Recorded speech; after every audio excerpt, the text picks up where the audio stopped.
In Zoom, I'm not sure I know how to change it in Cisco WebEx though. I'll look around. That's all right. I figured out your secret. All right, so we're going to go ahead and call this meeting to order. And I'm sure that Terry is there and getting us all sorted as always so that we can broadcast. So, this board meeting of the Board of Education for August 25th, 2020 is called to order. For tonight's meeting, any item that will be voted on this evening has been posted as required by state law. This meeting is being streamed live on PPS TV Services website and on Channel 28 and will be replayed throughout the next 2 weeks. Please check the district website for replay times. All right, welcome and thank you for joining us this evening, everyone. I'm having a hard time believing that summer is already winding down and that our teachers are coming back to work this week in preparation to welcome our students on September 2nd. We're going to get another update on reentry, and I know we're all anxiously awaiting that. Many of us have questions about what it's going to look like for students, and I know that my sophomore at Cleveland High School is anxiously awaiting her schedule. But before we get to reentry, we're going to begin with the board consent agenda. Board members, are there any items you would like to pull to set aside for discussion to vote on at the end of meeting? So are there any items to pull from the consent agenda tonight?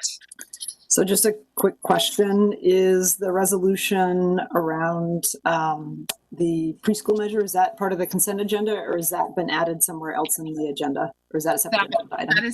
That will be separate than the consent agenda. Where is that going to be on the agenda? It is, it will be right after the consent agenda. Okay, so I have 3 contracts I'd like to pull and ask questions about at the end of the meeting. Okay, great. What 3 contracts are those, Director Brim-Edwards? Open School, Immigrant and Refugee Community Organization, and the I Am Academy. Okay, so we will need to pull those from the consent agenda. Are there any other items that board members would like to pull from the consent agenda?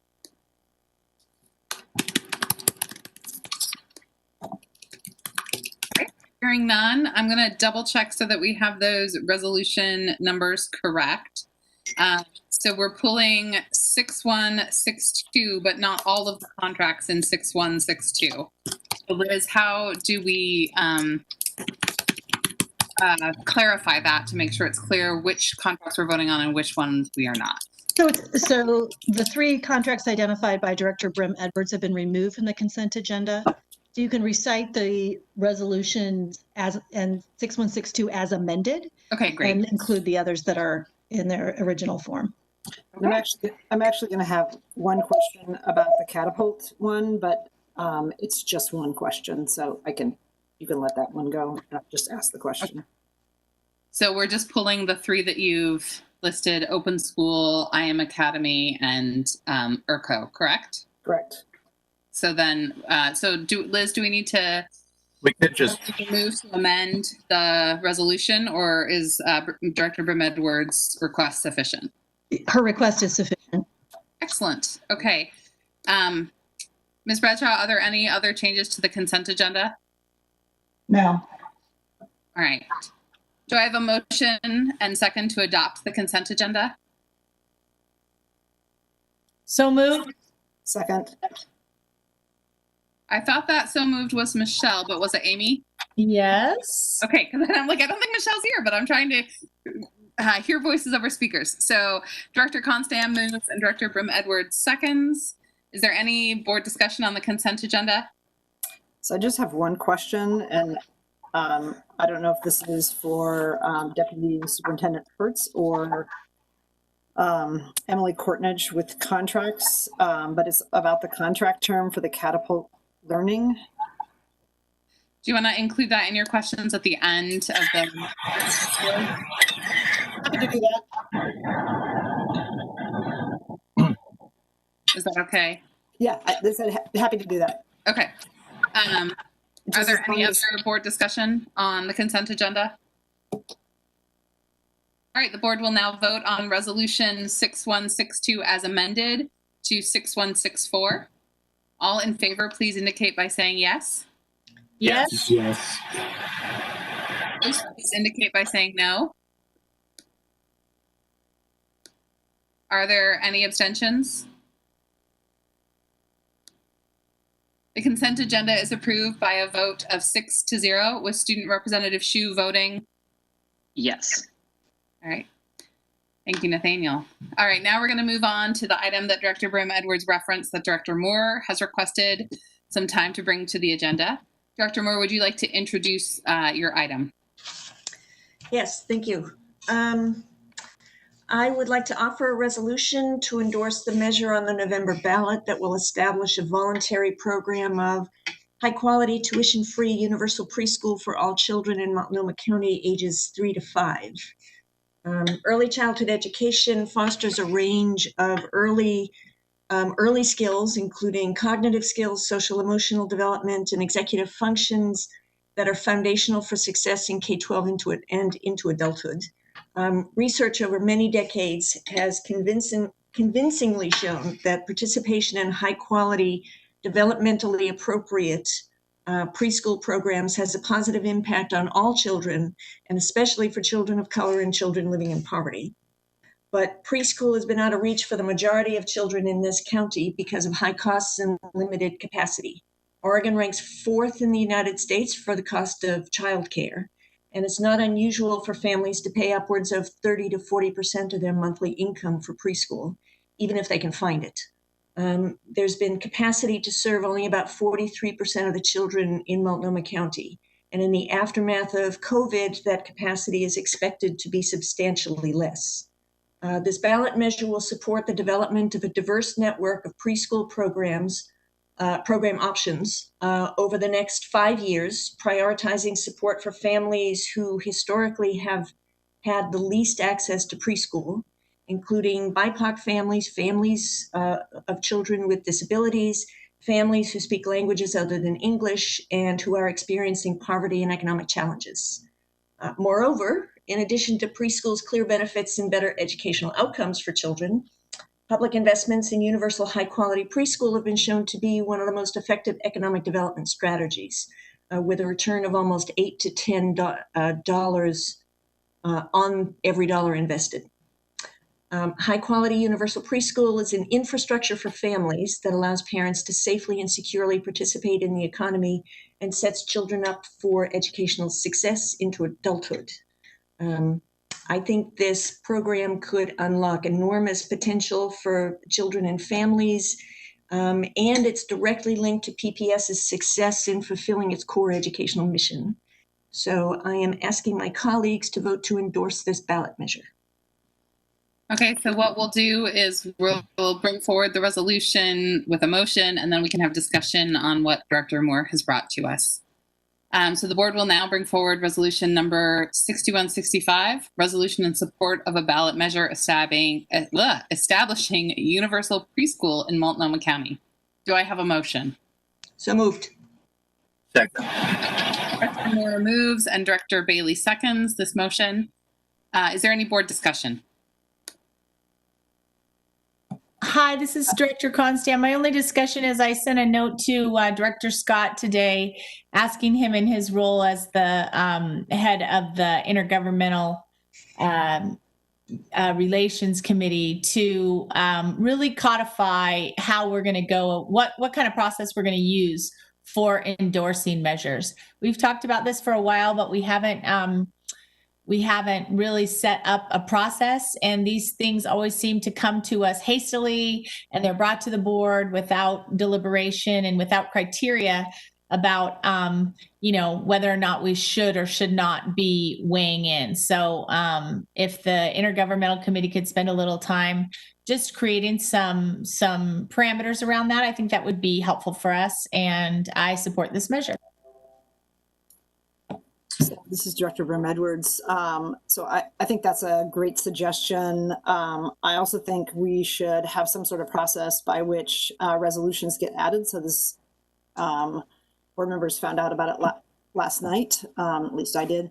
And I believe our process was that anything that we were going to be voting on needed to be part of the board packet that went out and posted on Thursday. So just again, getting some sort of established process, so it's not a sort of random activity, and just also letting the public know that we're going to, our agenda, anything we vote on should all be posted on Thursday, or at least 24 hours in advance. So I also actually had a question, and I'm not sure, Director Moore, if you're the person to ask, or if it's Courtney Wessling. And the question I have is, and I haven't been following this, well, I was following the Preschool for All measure, and had a pretty fair amount of engagement with Commissioner Jessica Vega Peterson, but there was another measure that qualified for the ballot, and I'm looking at the Multnomah County website, and it's not clear. There's two ballot measures. There was a reference to universal preschool, which makes it sound like not the one that the county referred. Rather, it's the one that the school districts requested for. So I'm wondering, like, are there two measures going to the ballot, and what are the differences, and what is it that we're voting in support of? So there were two ballot measures that, two measures that qualified for the ballot. One was sponsored by the county, one was sponsored by, I believe, Democratic Socialists of America. And there were substantial conversations over quite a long time between the two groups in an attempt to come to some sort of agreement to avoid having two competing ballot measures around the same topic. And just recently, a couple of weeks ago, they announced that they have merged, and there will be only one ballot measure on the ballot for preschool. They're working on paperwork right now. So my understanding is that there will be, right now there is no ballot measure number that is assigned, but it will be, I'm told it will be next week. And therefore there will be only one measure on the November ballot for preschool. And which measure is it? They were, they had some universal, they had some commonalities. There also were some. It's essentially the county measure. Okay. Great. So I'd like to just capture that in the board discussion, that's what we're, since we don't have a number yet, nor do we have the language. Thank you, Director Moore. Any further discussion on this resolution? Yeah, Chair Lowry. Yeah, no, I appreciate the comments from both Director Brim Edwards and Director Constam. I think it's a good topic for the Intergovernmental Committee to discuss in terms of criteria and what as a board we should be looking for in terms of this, and I also agree on the timing. I think unfortunately sometimes things do come up last minute. I think Director Moore would agree that we would have loved to have known about this and add a little bit more time. I also personally think it's an incredibly important issue, and in this case, even though I would have rather had a little bit more time to see the resolution and discuss it, I think given the deadlines in terms of endorsement, I also think it's really important that we take a stand and talk about this. And I think this is the kind of thing that will have a really clear impact on our goals as a district and our student outcome focused goals. And so that's why for me, it's a really important issue and one that I'm happy to throw my support behind. So I actually had a question also for the superintendent. I think Superintendent Guerrero, you were on the county task force or some of the early discussions around the Preschool for All. And I'm wondering how you see the interplay between the early learning money that was in the Student Success Act and this piece. Same, different, complementary? I did have an opportunity to be a part of some of the early Preschool for All task force meetings as I know a lot of our early education team was, the one thing that I think all stakeholders around the table, whether you're school district in Portland or a community partner out there, also providing services or interested in expanding services, there was very broad consensus about the benefit of increasing that access, coming to agreement around quality standards for that experience, and the value of the investment in encouraging kindergarten readiness. So as a superintendent, I can't be anything but supportive of efforts to make sure that every child has access and equity to high quality early education. I'm thankful that that Student Success Act set aside a priority in early learning. We know that even with those monies and our ability to deploy some level of Head Start seats, that there's still a much greater need than even those funds can, are helpful in opening up access. So I'm supportive. I'm supportive of that investment sort of going into early education, knowing that many of those 4-year-olds in most cases are going to be enrolling in PPS. So I think it is a complementary investment, that dedicated resource. All right. Any further discussion before we can move on to voting? Yeah, just one more thing. This is going to be a huge step forward for children in Multnomah County. And part of the measure is raising wages for the workers, which they are notoriously poorly paid. So it's a win on any number of fronts, and I'm glad we're in a position to endorse it. All right. The board will now vote on resolution 6165. Do I have, I guess we've already moved and seconded. So we just need to vote. So this is a resolution in support of a ballot measure establishing universal preschool in Multnomah County. All in favor, please indicate by saying yes. Yes. Yes. All opposed, please indicate by saying no.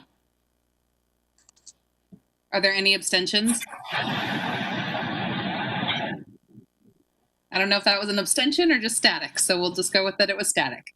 Resolution 6165 is approved by a vote of 6-0 with Student Representative Shu voting Yes. All right, thank you all. We'll turn now to our student and public comment. Before we begin, I would like to review our guidelines for comment. The board, of course, thanks the community for taking the time to attend the meeting and provide your perspectives. Public input informs our work, and we look forward to hearing your thoughts, reflections, and concerns. Our responsibility as a board is to actively listen. Board members and the superintendent will not respond to comments or questions during public comment, but our board office will follow up on any board-related issues raised during public testimony. We do request that any complaints about individual employees be directed to the superintendent's office as a personnel matter. If you have any additional materials or items you would like to provide to the board or superintendent, we ask that you email them to publiccomment@pps.net. Please make sure when you begin your comment that you clearly state your name and spell your last name. You will have 3 minutes to speak, and you will hear a sound after the 3 minutes, which means that it is time to conclude your comments. Ms. Bradshaw, do we have anyone signed up for student comment this evening?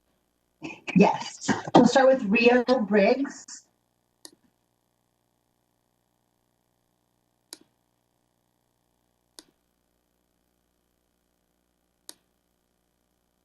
Rio, are you there?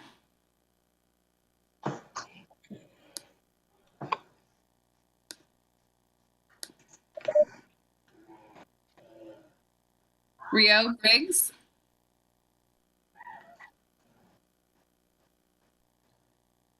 All right, Ms. Bradshaw, I see Rio is here on WebEx and is unmuted, but I'm not hearing them. Let's see if we can get them connected somehow. While we're doing that, can we move on to another student who was here to comment? Yes, we don't have another student, but we do have 2 members of the public. Deb Mayer.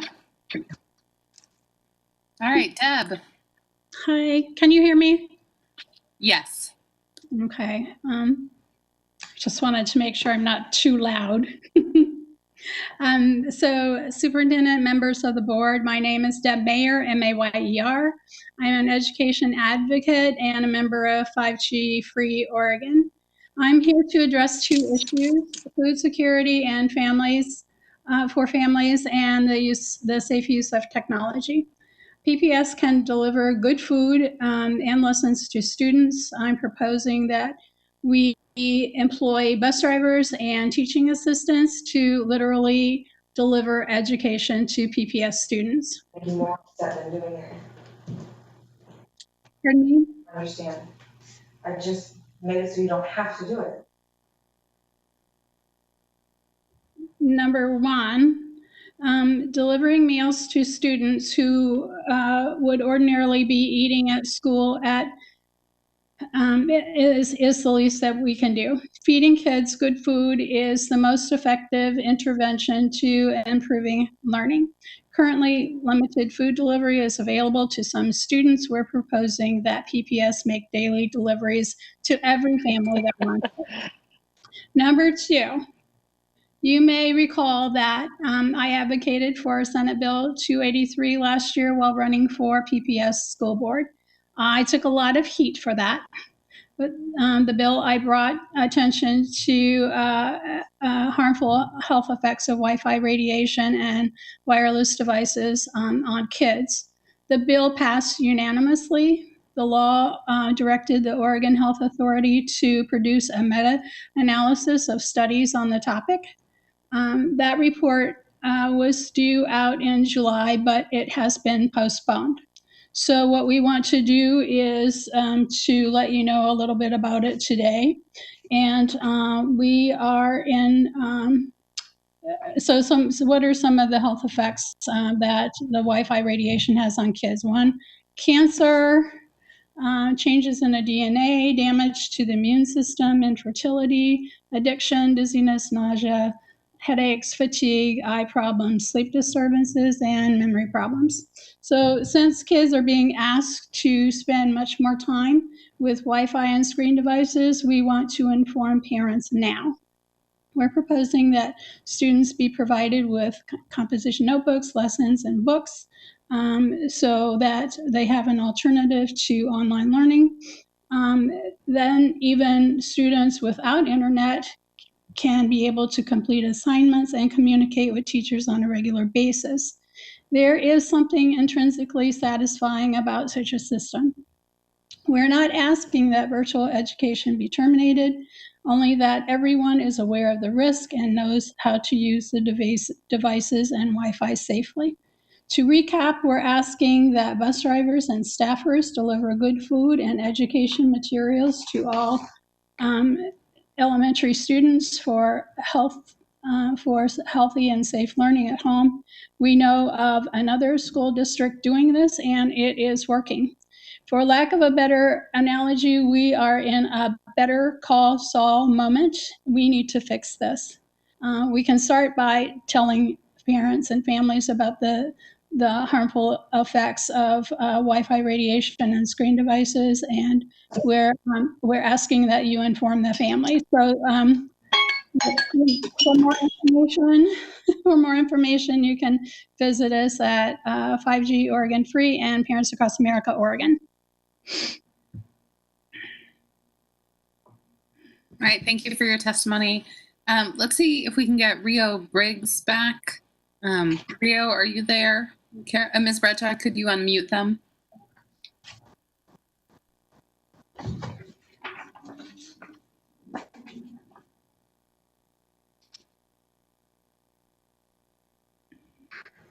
Hi, Rio, are you there?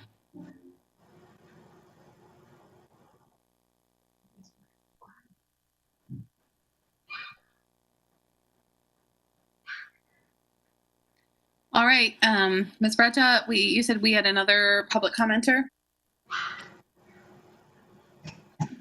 Yes. We have Joshua LaCroix. Okay, let's hear from Joshua, and then we'll try Rio one more time, and hopefully they will be there then. Joshua, welcome. They're going to one more time. Jim. All right, Joshua, there we go. Yes, hi there. Thank you for your time. My name is Joshua Lacroute, Lacroute, and I am talking about equity and technology for the upcoming school year. There we go. So, I have a few questions and comments about the readiness of every student for online learning. And I know that you can't answer the questions, but these aren't rhetorical. So at some point, I do hope that I do get a response for these. Do you know if every student in PPS has access to a computer and the internet? Did you conduct a phone or paper mail survey? Some families don't have internet access, so sending an email or having the survey online for others would be difficult, to say the least. In short, what I'm asking is every student ready? Because of COVID-19 and the need for online schooling, has PPS increased the technology budget by reallocating funds from other areas so your department can fill the demand and be successful? What added technology services are going to be given to children with physical, intellectual, and/or emotional challenges? This goes for IEP 504s, English as a second language. Will one-on-one teaching for children that do need actual physical presence, will that be available? Will those educators be tested for COVID, and will the student and family be tested for COVID to assure safety? Also, I'm looking to find out the status of the student success funding to support tutors for BIPOC students. So I hope that that would be addressed very soon. I'm presuming that all fall sports practices and games have been canceled. So how were the funds for the athletic departments used to bolster and enhance academics? There was a speaker at the last board meeting that mentioned that schedules, particularly for high school students, were made so they could help their younger siblings on their schoolwork. My question is why? Some would retort, well, it takes a village to help raise a child. But older siblings should not, I repeat, not be burdened with teaching a younger sibling. It diminishes the older sibling's time to concentrate on their own education, period. Also, earlier this week, I read an email from PPS that there were going to be home classroom kits that were going to be available. Quote, the home classroom kits will be sold directly to families and who have financial resources, while PPS is identifying additional resources to cover the costs for families who are not able to afford them. Why is public education suddenly a pay-to-play system? Even if you're gifting it to another family, these kits should be free to any and all students. Full stop. A lot has been mentioned about student equity, but the example above and the allocation of funds in the community really show the opposite at times. BIPOC and special education students are still not receiving everything that they need to. They are receiving less funds and opportunities. This is your opportunity to show how equitable you can be, and it needs to happen now. Thank you. Thank you. All right, we're gonna try to connect with Rio one more time. I hope you're there. We'd love to hear from you. So Ms. Bradshaw, would you unmute Rio and we'll see if they are ready to speak. Hello, this is Rio's mother. She got stage fright, so we will have her write her concerns and email them to you. Totally understandable. It's really hard to speak in front of people for many folks, and especially online can be challenging, and then in this environment with so many adults. So Rio, thank you for your passion and your willingness to want to speak, and I really look forward to your comments that you'll share with us in writing. So thank you. Again, thanks to everyone who spoke tonight. It takes a lot to be willing to sign up and to care. know that you can connect with our board manager, Dan Powell, if you have something specifically you want to follow up with the board office. All right, Nathaniel, would you like to provide us with your report this evening? Yes, I would. Thank you. Just one quick note. I've had fire alarms going off randomly, so sorry if that happens. Anyway, I really don't have much to report on today. I imagine that by next meeting, at which time, of course, school will be back in session, these reports will be significantly more substantive. For now, I'd just like to note that the DSC and I are currently working on the DSC and Student Representative Board Policy 1.20.012P, and that we are currently in the process of onboarding new members in that regard. Right. I think that's it. Thank you. All right, thank you, Nathaniel. We turn now to Superintendent Guerrero. What would you like to share with us tonight, Superintendent?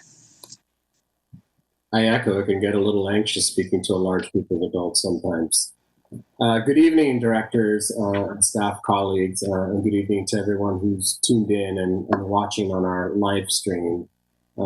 As you know, tonight's meeting agenda takes up a little less of a page than usual, with the major focus being on the start of the school year plan. So my report this evening really is mainly going to serve as an introduction to this evening's staff presentation, which we hope will provide directors and the broader community an update on our plans for students, and also as a message for the broader community, particularly during this fluid and dynamic reality and constraints under which we're attempting to operate. So by the time the board comes together again for a regular meeting, the 2021 school year will have begun. Everyone across our district, teachers, administrators, central office staff, they're continuing to prepare for what we're referring to as our soft start next Wednesday. Next slide, please. This school year will begin differently, of course. It won't begin the way we would all prefer, with open doors and excited students, full classrooms. But we are working to do our best to make it a successful launch, a launch that's engaging and supportive of a learning experience for our students as we can make.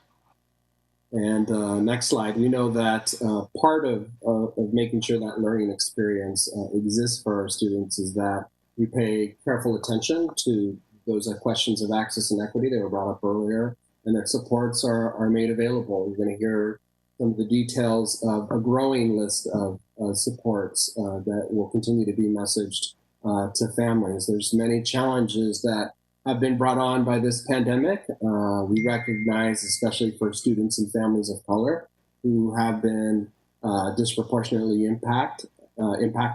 And the reason why we're spending some deliberate time and energy so that we can be as helpful as we can be in as many ways possible. We're very thankful of the focus groups, particularly from many of our families in communities of color who have lent inputs.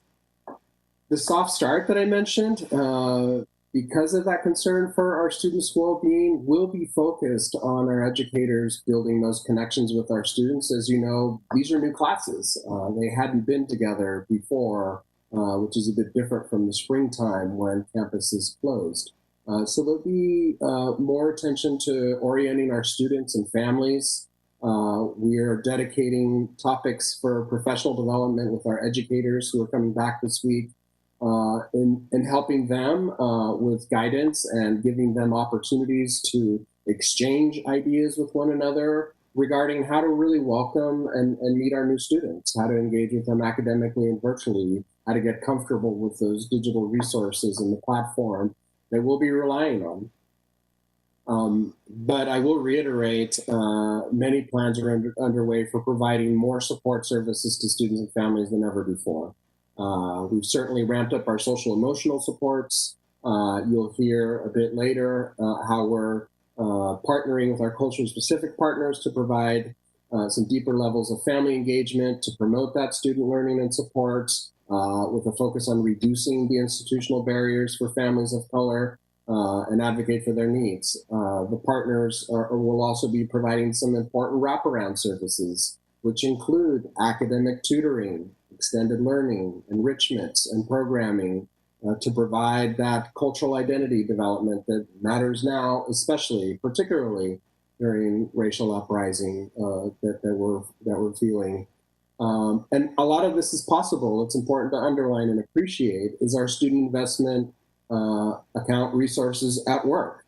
That includes 55 additional social workers and counselors that I can't think of a better time for them to come aboard. I think we're down to the last handful of openings, so we're really appreciative to HR and our school leaders and our student support services office for identifying those professionals to start connecting with our kids. We're also staying close with our local partners, including Multnomah County, to make sure that we're collaborating and doing everything possible to connect with families and services that may be available to them, including with housing assistance and medical care. We're continuing to think about the nutrition of our students. Over 1.2 million meals have been served since we closed school buildings. I feel like we need a sign outside the DESE maybe. We're going to resume meal distributions at exponentially more sites than we've done over the last 5 months. Thank you to our nutrition service workers who have proved to be very essential. And regarding the question of, have we shifted significant resources? Absolutely, particularly millions in ensuring technology access and equity has taken place to make sure folks know what to do with that hardware and that connectivity. We've stood up a technology help desk for families to get questions answered. They can dial in and get acquainted with the learning platforms and get assistance with how to use it effectively so that our students are properly set up and comfortable. The help desk, like the virtual orientation content we're publishing this week, is accessible in all PPS supported languages. So we welcome any additional feedback and input as that help desk comes online for our parents. So just a few mentions, honorable mentions on a growing full list of supports being made available and will continue to be advertised at the school level as well. We'll also be describing that array of services at pps.net by the end of the week. Looking ahead, next slide, I know that for all the plans that we've made, there's still many more questions. We have them. I know our families have them. We will get to some of your questions this evening in just a few moments. We may not have every answer. This is an iterative process.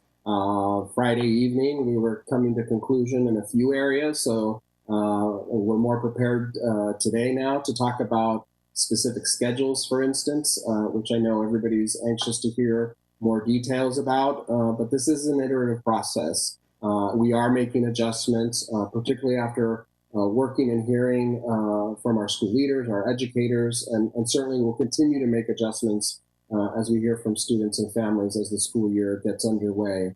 So we understand that, and many of these questions are the same ones that other districts are contending with, both across the state and across the country as we connect with our colleagues.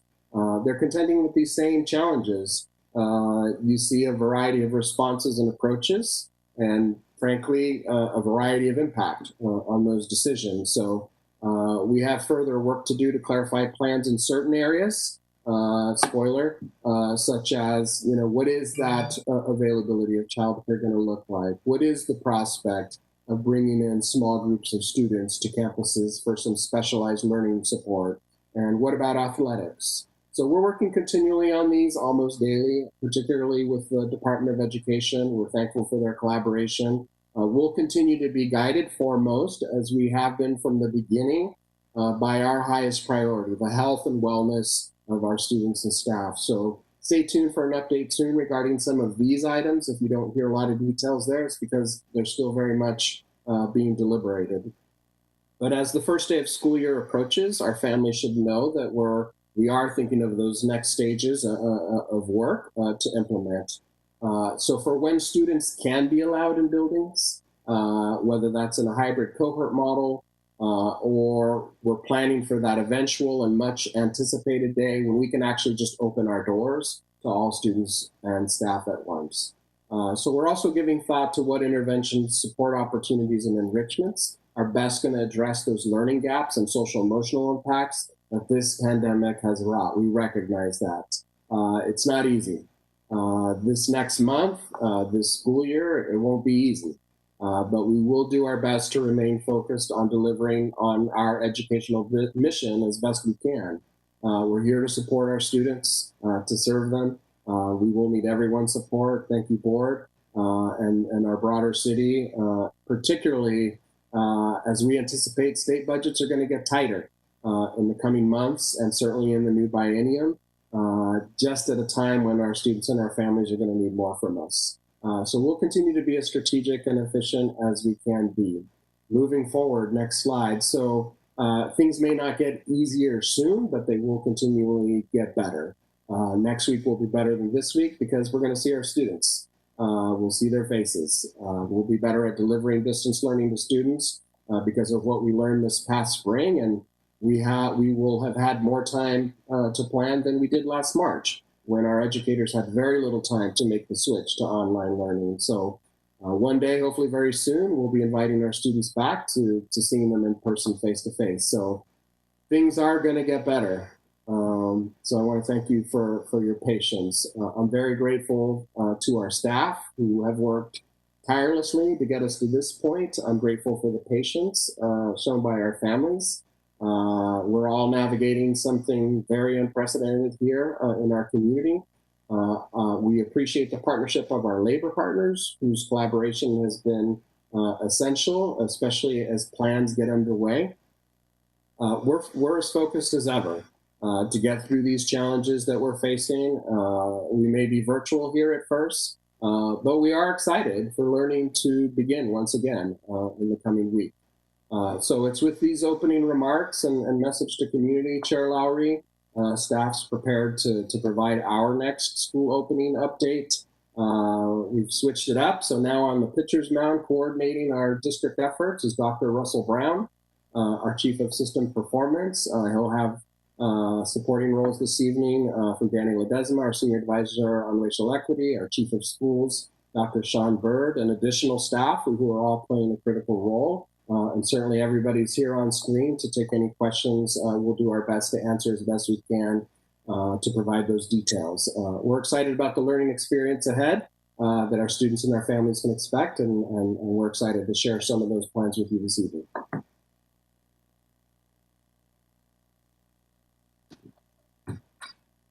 Let's go for it. All right, let's go for it. So with your permission, Chair Lowry, I think Dr. Russell Brown is ready to kick us off. Good evening. Going to wait for the presentation to be pulled up, please.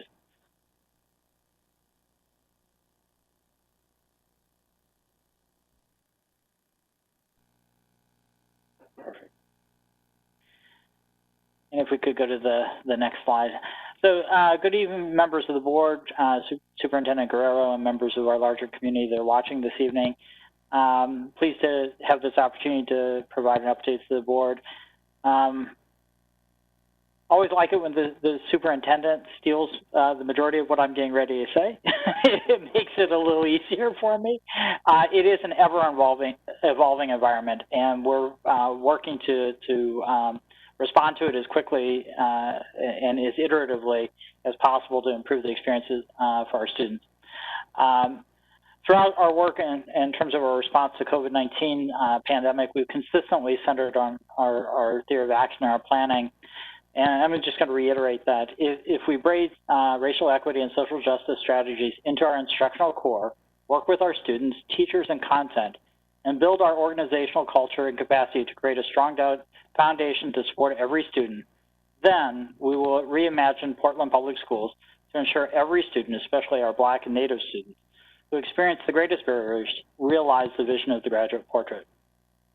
And we will continue to center our Black and Native students as we move forward throughout this academic year and as we iterate to continue to improve services for our students. In our last update, we provided an overview of kindergarten registration, our expectations for our young learners. We provided demonstrations of the learning environment Seesaw and Canvas so that folks would have a sense of what it would be like for students to be in those environments. We provided a brief overview of scheduling and a brief overview of planned engagement for our students. Today's presentation, we're going to switch it up a little bit to borrow from the superintendent's baseball analogy. And we're going to provide a deeper look at schedules and what the day in the life of a student look like at the elementary, middle, and high school level. And also then to what does engagement and support look like? And again, from a student level, in support of our students who have additional needs. We're also going to switch up the format a little. So tonight we'll start with Dr. Bird. Dr. Bird is going to give a deeper dive into schedules, and then we'll break and have a question and answer session connected to schedules. And then after that, then we'll pivot, and Danny Ledesma will come and speak about engagement and support, and we'll have a Q&A session after that as well. And then we'll move on to closing. So with no further ado, if we could go to the next slide, and then I will hand off to Dr. Bird. All right, good evening, everyone. To continue the baseball analogy, I guess this is the first inning of the presentation, so if you could switch to the next slide. And we're going to talk about schedules today. And before I start, I just want to remind everyone that's watching that we have two terms that we use a lot that not everybody is familiar with. So asynchronous and synchronous, those are terms that you'll hear and you'll see in writing. Synchronous, you can just think of as live interaction with a teacher or some interaction through technology, through text messaging, video conferencing, etc. And asynchronous is work that students will do sometimes on their own, sometimes it's independent work, such as reading a book, writing in a journal. Sometimes it's watching videos online, such as Khan Academy to help with math, some other kinds of apps that we have that students will use. So just want to remind you of those terms as we go through the schedule. Next slide. So we have taken feedback since last we were here. You can flip to the next slide. There you go. Thank you. And I just want to remind us, go back one, sorry. That there are things that we were firm about, and then there are things that we've given our building leaders flexibility of. So there are certain things that we required, such as teachers had to have office hours. There have to be supports in place for students so that that they can access the technology. So we'll talk more about that in a bit. And there has to be some element of family engagement and then time for teachers to give feedback to students. What is flexible is the start and end time. So we've heard from families that we already arranged childcare. We have elementary children, and so we'd like to start at the same time that we start during the regular school year. So we allow that flexibility to our building leaders. And then we've also told our building leaders that here's the box, you need to fit these components in the box, but how you arrange math and language arts, what time of the day that is, that's up to you as a building leader. But your school needs to be consistent. So if your teachers are if you say that you're going to have second graders are going to have language arts in the morning, then across your school, you need to have second graders have language arts. So it can't be individual teacher decisions about the structure of that. And then a reminder that we'll be taking attendance, and I'll talk about how that happens in just a bit. Next slide. So today I want to take you through a few schedules for each grade level, and I want to introduce you to a second grader at Harrison Park, a fictional second grader named Maya. And so Maya is a second grade student, and she, if she goes to Harrison Park, she is going to start her day. We'll just say for illustrative purposes at 9:15 in the morning, where she'll start preparing for the day. They'll get their things ready to go, have their breakfast, and be ready to set up at 9:30 for their social emotional lesson. So in these slides, you see that green highlights. Those mean that is synchronous instruction. So that's the teacher is live and delivering instruction. So the teacher will deliver a social emotional lesson, a morning meeting from 9:30 to 10. And then students will start working on their language arts and social studies lessons. Now, here's where there's some differentiation, because we know it's important that students especially young students, are not online all day long. And so we want to be very clear that there are opportunities that students will work independently, and then there are opportunities that students will be with the teacher depending on their needs. In Maya's case, Maya has a specific learning disability, so she's still striving to read on grade level. So at 10:30, she's going to be working on some, while the rest of the class is working on independent reading and writing tasks, she's going to be working with a special education teacher online. So she'll actually be online some additional time to get some additional help. And then she'll join the rest of the class at 11 o'clock to do a small group for language arts. At 11:25, they'll have another break and they'll do some independent work. In this case, they're going to be doing their journal writing for their independent reading and journal writing. Then there's going to be a break from the computer completely, and they're going to have lunch and a short recess time before they dive back in the afternoon to some independent math tasks. In this case, Maya is actually going to be online. She's going to work on Dreambox, which is one of the apps that we have. So she's going to go online and do that work independently, and then move into some other work. 2 o'clock, she's going to have her math small group, so she'll be back online with the rest of her class. And then at 2:20 is when we have time for independent math tests. But in this case, Maya's mom is working, and she's not able to sit with Maya at exactly 2:20 to do her independent math test. That's fine. They're actually decided as a family that she's going to do her math work at 6 o'clock this evening. That's why we have time built into the schedule that's synchronous, and then we have some time that's asynchronous. So families have flexibility in the asynchronous time to do work at their own pace. We do know that some older siblings will be watching after their younger siblings as their parents are working, or they just have parents at home that are working and trying to manage a lot of things. So we want to build in flexibility for families. You'll notice on this schedule that there's time built in for library. There's also time built in for PE. And so every elementary school student will have those specials classes, as we call them. So arts, PE, and time with the library media specialist. So that is that's how Maya's Monday and Friday would look, and we could go across, and you would see that she would have different opportunities to do that. So next schedule. Then we're going to move to middle school, and we're going to I want you to meet Kyrie, who's a 7th grader at Beaumont. Kyrie is going to be on Monday. He's going to start school also at 9:30. He's going to have language arts in a synchronous class. That's his first period class.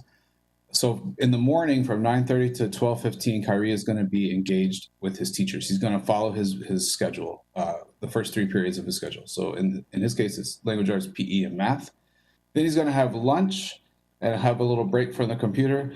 And while he's in those classes in the morning, language arts and math particularly, he's going to have some opportunities to not just have the teacher talking to him, but the teacher's also going to break the class into small groups, collaborative groups online, so they'll be able to collaborate with one another. Because we also know it's important, especially for middle school kids, to be able to talk to their peers, to collaborate with each other. We don't want this to be an isolating event for them. We know that social, emotional wellness is important, and that includes collaboration for students. After lunch, Kyrie will go to advisory. His middle school has advisory. And then the afternoon he'll spend on applied learning tasks. Now, that doesn't mean he won't have access to a teacher.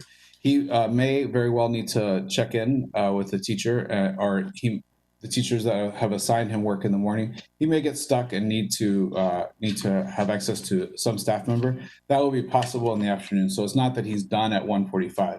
But again, Kyrie has to look after his younger siblings, so he can't necessarily get all of his work done between the hours of 1:45 and 4. So he'll work on some of that later in the evening, and that's fine too. And Tuesday, Kyrie will continue his schedule. He'll go to choir, so this is 4th period class. Then he'll go to social studies, 5th period. He'll go to science during 6th period, have a lunch break.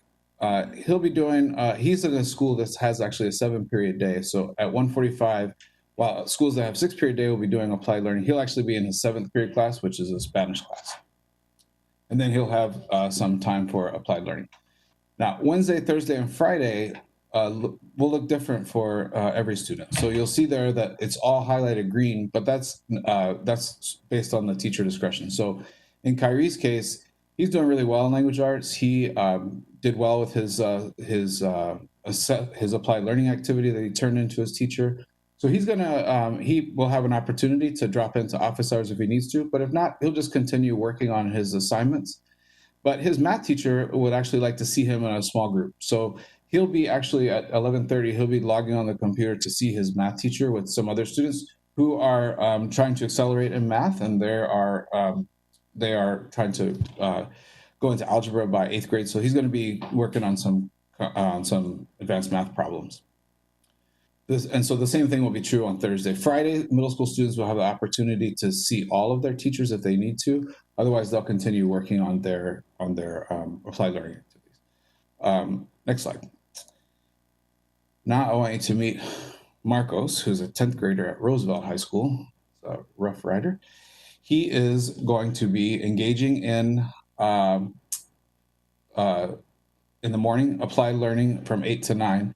And this is specifically laid out here. Teachers will generally be in professional development, or they'll have time to meet with students.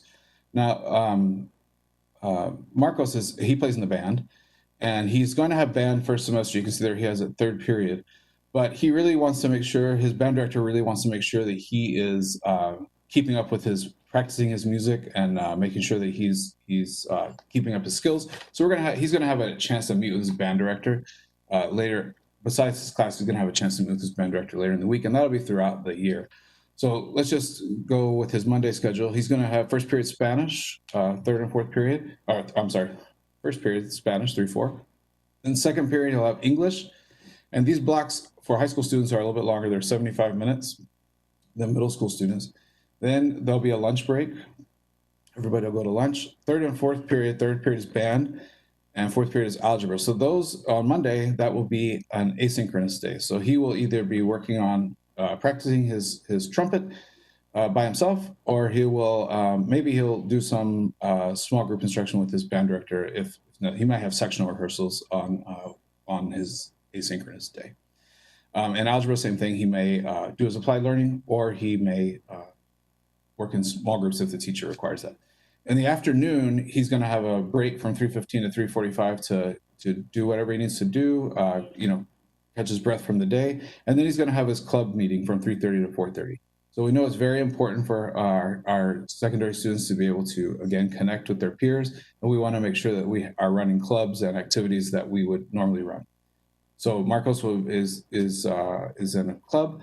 And then the next day, Tuesday, he will have band live. So he may have practiced his trumpet on by himself or in sectionals on Monday. Tuesday is going to be with the full band.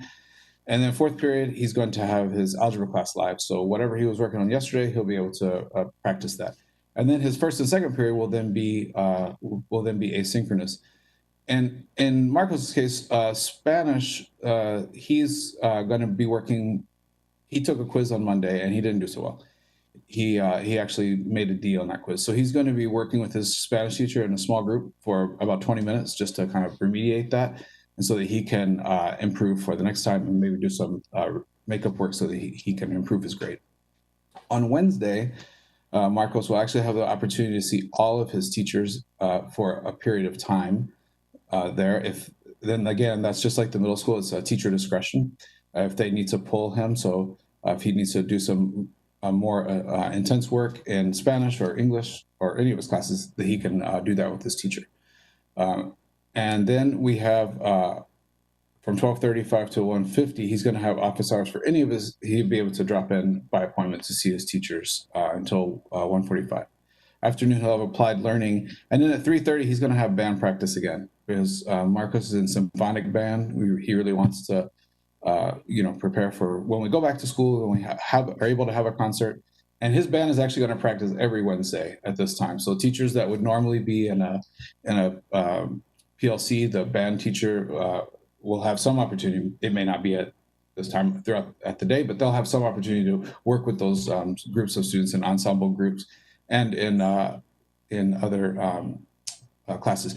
Marcos also, if he were taking, for example, an AP class, he could also use some time either in the morning at 8 o'clock in the morning to do some modules with his AP teacher in the semester that he's not in the class to prepare for the AP exam.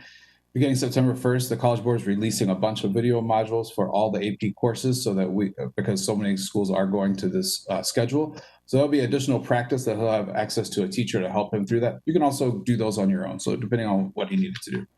And then Thursday and Friday, we'll repeat that schedule that we did on Monday and Tuesday. So there's some continuity of instruction.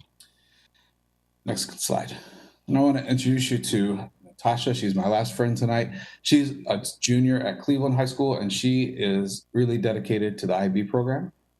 She has really decided to go for it and go for the full IB diploma. So we admire her dedication to her studies. So she is on a she's on a year-long schedule, 8 periods schedule, but there's some modifications to that schedule. So again, from 8 to 9, some of her teachers may decide to have some groups for IB, extra IB practice, or she may have some other, she's in choir, so she may have some time to work with teachers. But she's going to have her first period class similar. She's going to have her IB English class. It's going to be live, and then she'll have biology second period live, and then she'll have lunch, just like the 4x4 schedule. And then third and fourth period, very similar to the other schedule. She's going to have choir, so she's going to be practicing for her solo that she's preparing for. And then she's going to have IB math in the afternoon. She's also very actively involved, so she's going to have a club meeting in the afternoon. She'll have a chance to do that. The next day, she'll go to periods 5 and 6. So she's going to have history, and then 6th period, she's going to have an IB boost class. Because even as dedicated as Natasha is, we know that these are, it's challenging to keep up with that many academic classes. So we want to give her an opportunity to be in an IB boost class, which is, you can think of it as sort of a support class for IB students. So she can work on a variety of topics in that class to prepare for those exams. So that she can score well and get her college credit. 7th period, she has digital media. So that's an elective that she chose. And that's going to be, in this case, her teacher's going to call them together for 30 minutes to do some group work. They're working on a project. So her group will get together on the platform that we have and work on that. In the 8th period, she has study hall because, again, look at her schedule. She's got a pretty tough load there. So we want to make sure she has opportunities to have some time to make sure she's keeping up with everything and has time to check in with teachers if she needs to. On Wednesday, she'll actually see all 8 of her teachers if she needs to. So there's a short period of time that the teachers can call kids together to drop in, or they can have some structured time with teachers. Again, just like in the afternoon, in the 4x4 schedule, she'll have opportunity for office hours. She'll have some time to work on her projects from Monday and Tuesday. She's got that history project that's coming due, so she'll spend some time on that applied learning. And then in the afternoon, she too is an accomplished musician, so she'll be practicing with her choir in the afternoon on Wednesdays. Then Thursday and Friday, we will repeat that all over again. So that is an overview of schedules. Thanks for meeting. It's Chair Lowry. I just wanted to say that it looks like on Thursday, it's the sort of the reverse. They have 3rd and 4th period and then 1st and 2nd. And it looks like there's a typo. It says period 3 and 2, but I think it should be 3 and 4. Oh, just to be clear on that. Yes, you are correct. I'm sorry. No, I have a very interested Cleveland student who's going to ask me lots of questions after this meeting. So I want to make sure I tell her the correct answers. Yeah, that's right. So we did want to, yes, so they will have, their classes will all be in the morning that are live, and then the afternoons will be asynchronous. Now, and then I just want to say that in all of these schedules, the times, we will follow the schedule of the school, and principals are now preparing to communicate out to their communities their exact schedules. I know they're building, or they're populating their master schedules, so they'll be sending those out shortly. I know some schools have started to do the registration process. And that is a conclusion of the day in the life of Maya, Kyrie, Marcos, and Natasha, and many other people just like them. And we'll take your questions now. All right, let's open it up to board members for questions. I'm not going to do alphabetical order this time. We'll just see. I would ask that you only ask one question and then allow for another board member to ask a question, and then we'll come back to you. So does anybody have any questions to get us started? Chief Byrd, this is Director Constam. I guess my first question is, do you expect that office hours take the place of flex? Is that the primary time when students will be able to individually have one-on-one time with their high school teachers? There are actually several opportunities. That is one of the times they can have one-on-one time, but they're also in the asynchronous times. Teachers could just have, they could say, hey, we're going to have office hours this time while you're working on your applied learning. those of you who need to see me can come here. But yeah, so there's multiple opportunities for kids to do that, but that's the specified time in the schedule that we asked that there's a specified office hour time. And there's a good chunk of time of that period. Thank you. Mm-hmm. I have a question about the primary grades. If we've anticipated a reset time, or, I mean, what if we're a month into it? What do we do when we're 30 days into this schedule and we're finding it's not working for families? Do we have a plan B for those families? So thank you, Director DePass. So we are going to be monitoring the schedule, and we'll monitor the engagement of students, and how individual school principals will be responsible for monitoring how it's working for families. We do have some supports that Danny's going to talk about in a few minutes that are sort of built in to help people, with technology, and we've done some front end work with particularly our CSI schools with our Summer Connections Academy, where we've done orientation with our families, and that is continuing with other schools. That's the template that we've used, but where they've sat down with the family and said, this is how it works. I do want to also stress that the asynchronous time is not locked in. We're not going to be calling Maya's house at 12:30 to make sure she's working on her asynchronous math lesson. That is up to her family to figure that out, how that works best for them. What is fixed, and it may not be those exact times you just saw on the schedule, but teachers will have a routine that we're going to be online every morning at 9, for example, for our morning meeting at SEL. So those log-on times will be fixed, but we also want to be sensitive that, young children cannot sit, even big children like me cannot sit for hours on end in front of a computer. So we just wanted to be sensitive to that. So you'll see that's why the breaks are sort of built into the schedule like that. Thank you. But we will monitor and make adjustments as we need to. Yeah, to answer your question, I don't think I actually said that, but yes, we will make adjustments. I have a question about printing. I think this will increase, I think, the need for printing. A lot of families don't have a printer, their computer. Schools notoriously don't have enough budget for paper a lot of the times. And so parents and teachers and whoever throws money at it. How are we going to deal with this in the fall so that that printing need is fully funded and fully met in terms of getting printed materials out to families and students? Sure. So it's pretty much developed, but we're putting the final touches on the development of a process for schools to be able to print things at the school. So we do know there are a number of teachers that may have the desire to come in and teach from their classrooms. So they'll have access to copy machine, those kind of things that they can print. We can use our bus service to deliver things to families. Those our plans are being finalized. We also have a central warehouse, central print shop that we can print things at, and we have a system to, just as you would do if you were in school. If a school wants to send a print job, they send it. There's a deadline, and it goes out we would deliver it, in this case, through bus service. Many of most of the assignments, however, that kids will do will be actually completed online, and there are mechanisms in the platform to submit your work. Teachers can create assessments online that are, multiple choice kind of assessments in Canvas, for example, that are actually even auto-graded. So a lot of that stuff will be handled online. It could be randomized to make sure that students are not getting the exact same quiz, and for obvious reasons. But there will be opportunities for most of the work to be submitted will be submitted via the technology platform. But we do know there'll still be a need for certain things will come up, and we have plans for being able to print those things and disperse them through our transportation system. Can I ask a question about this is Rita, about the applied learning at 8 a.m. at the high school level? Yeah. Can you talk a little bit more about that? Sure.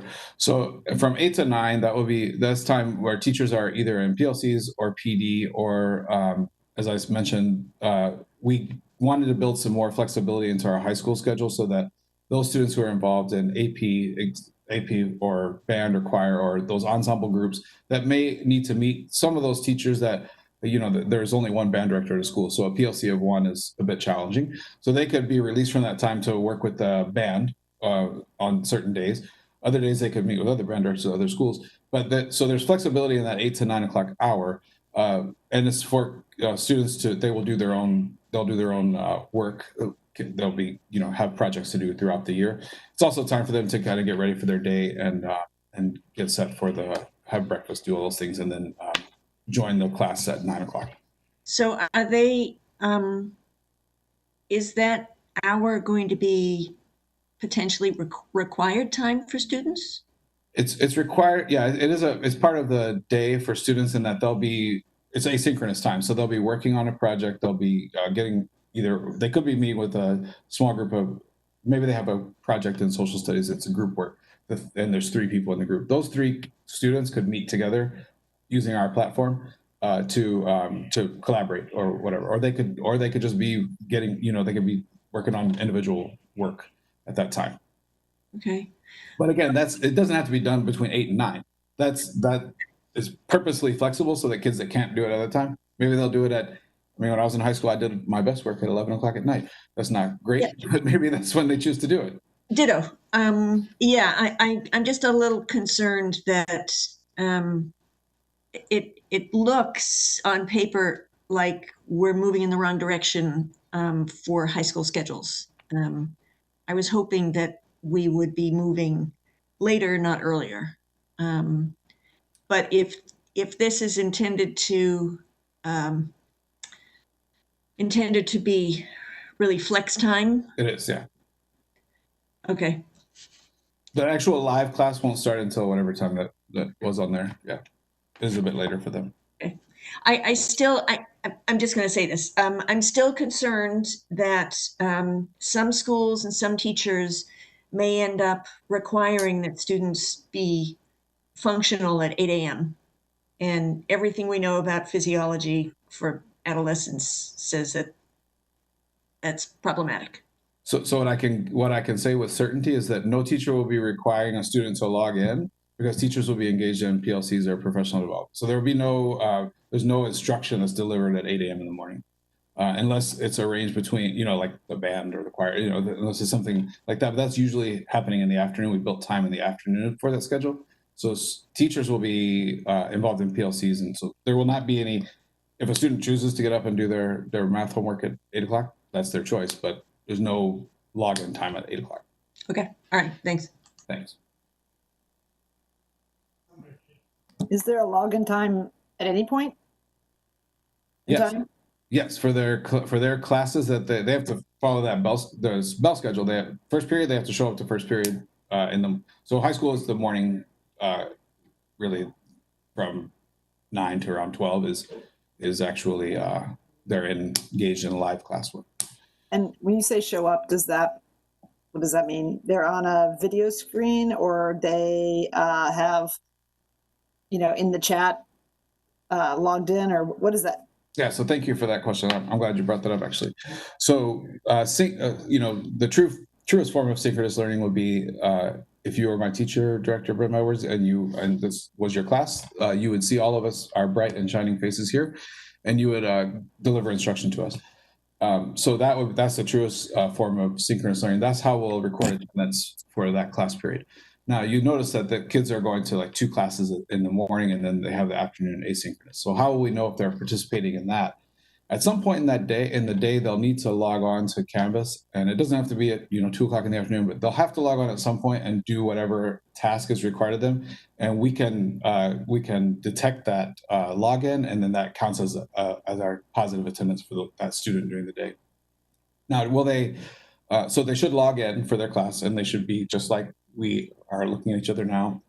They could definitely participate via chat, but they have to be logged in to do that. So there'll be a variety of ways that teachers can engage with students. So we have a variety of apps that Luis and OTL team have procured through which we call the digital backpack. So there's sometimes in their applied learning time, they may be working on a lesson for history using Nearpod, which is a highly engaging app that students it's very interactive. It's video, and there's check for understanding in there. So there are things that all of the apps that were chosen because they sync up with Canvas, and so teachers can get assessment data about students on a regular basis. So it's not always just the kind of what we think of as a normal test that we take in a class, but there's lots of informal assessment data teachers can get to make sure students are learning, which is how they'll decide that I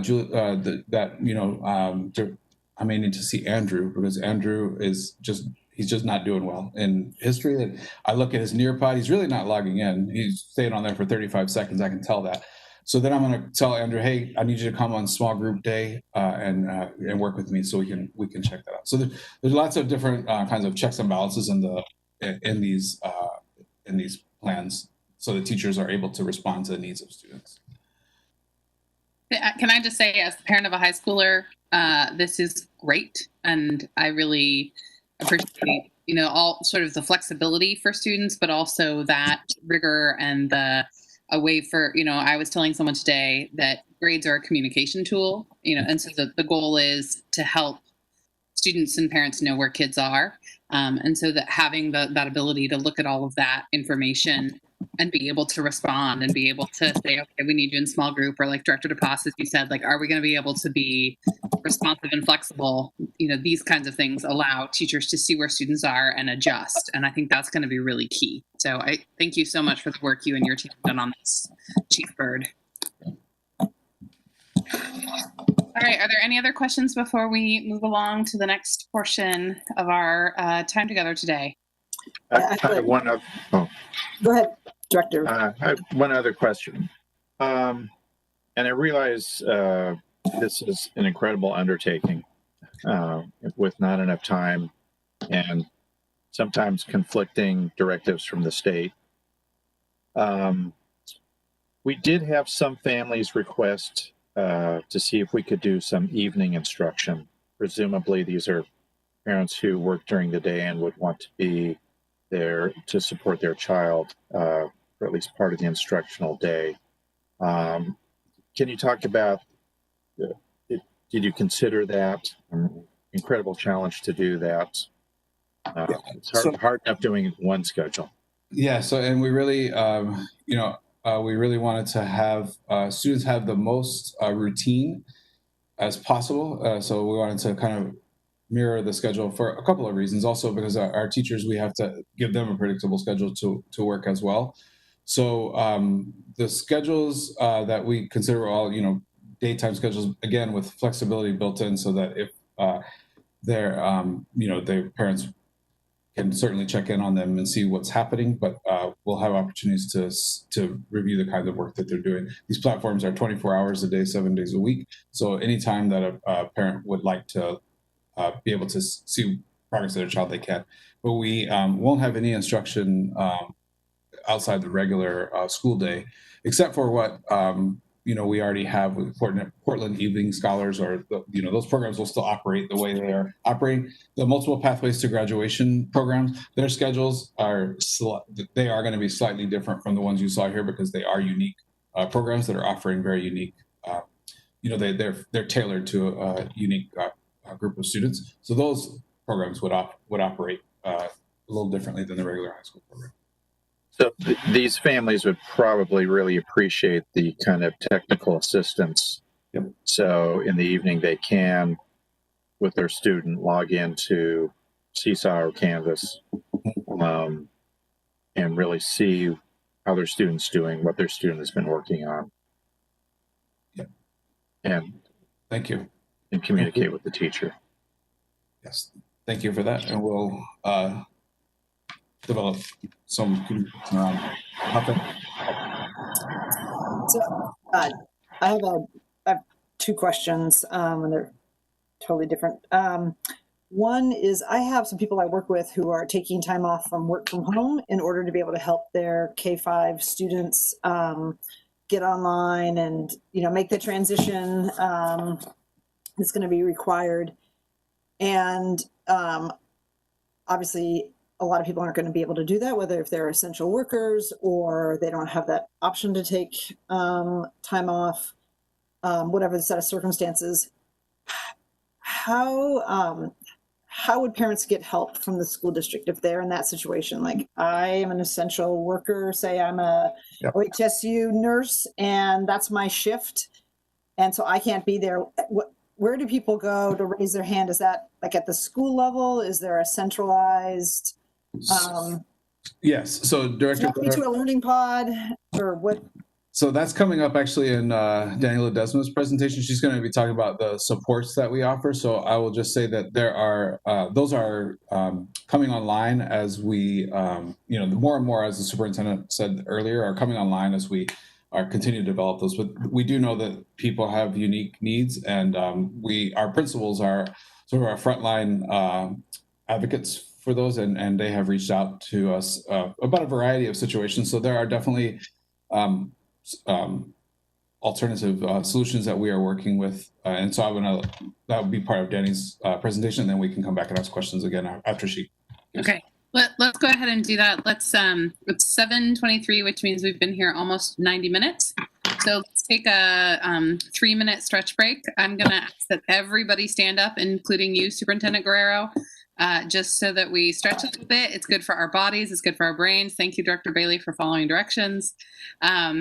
And then we'll come back at 7:26 with Danny Ledesma, and then we can ask more questions after that. All right, 3 minutes, go.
At 26, Ms. Ledesma, are you here and ready?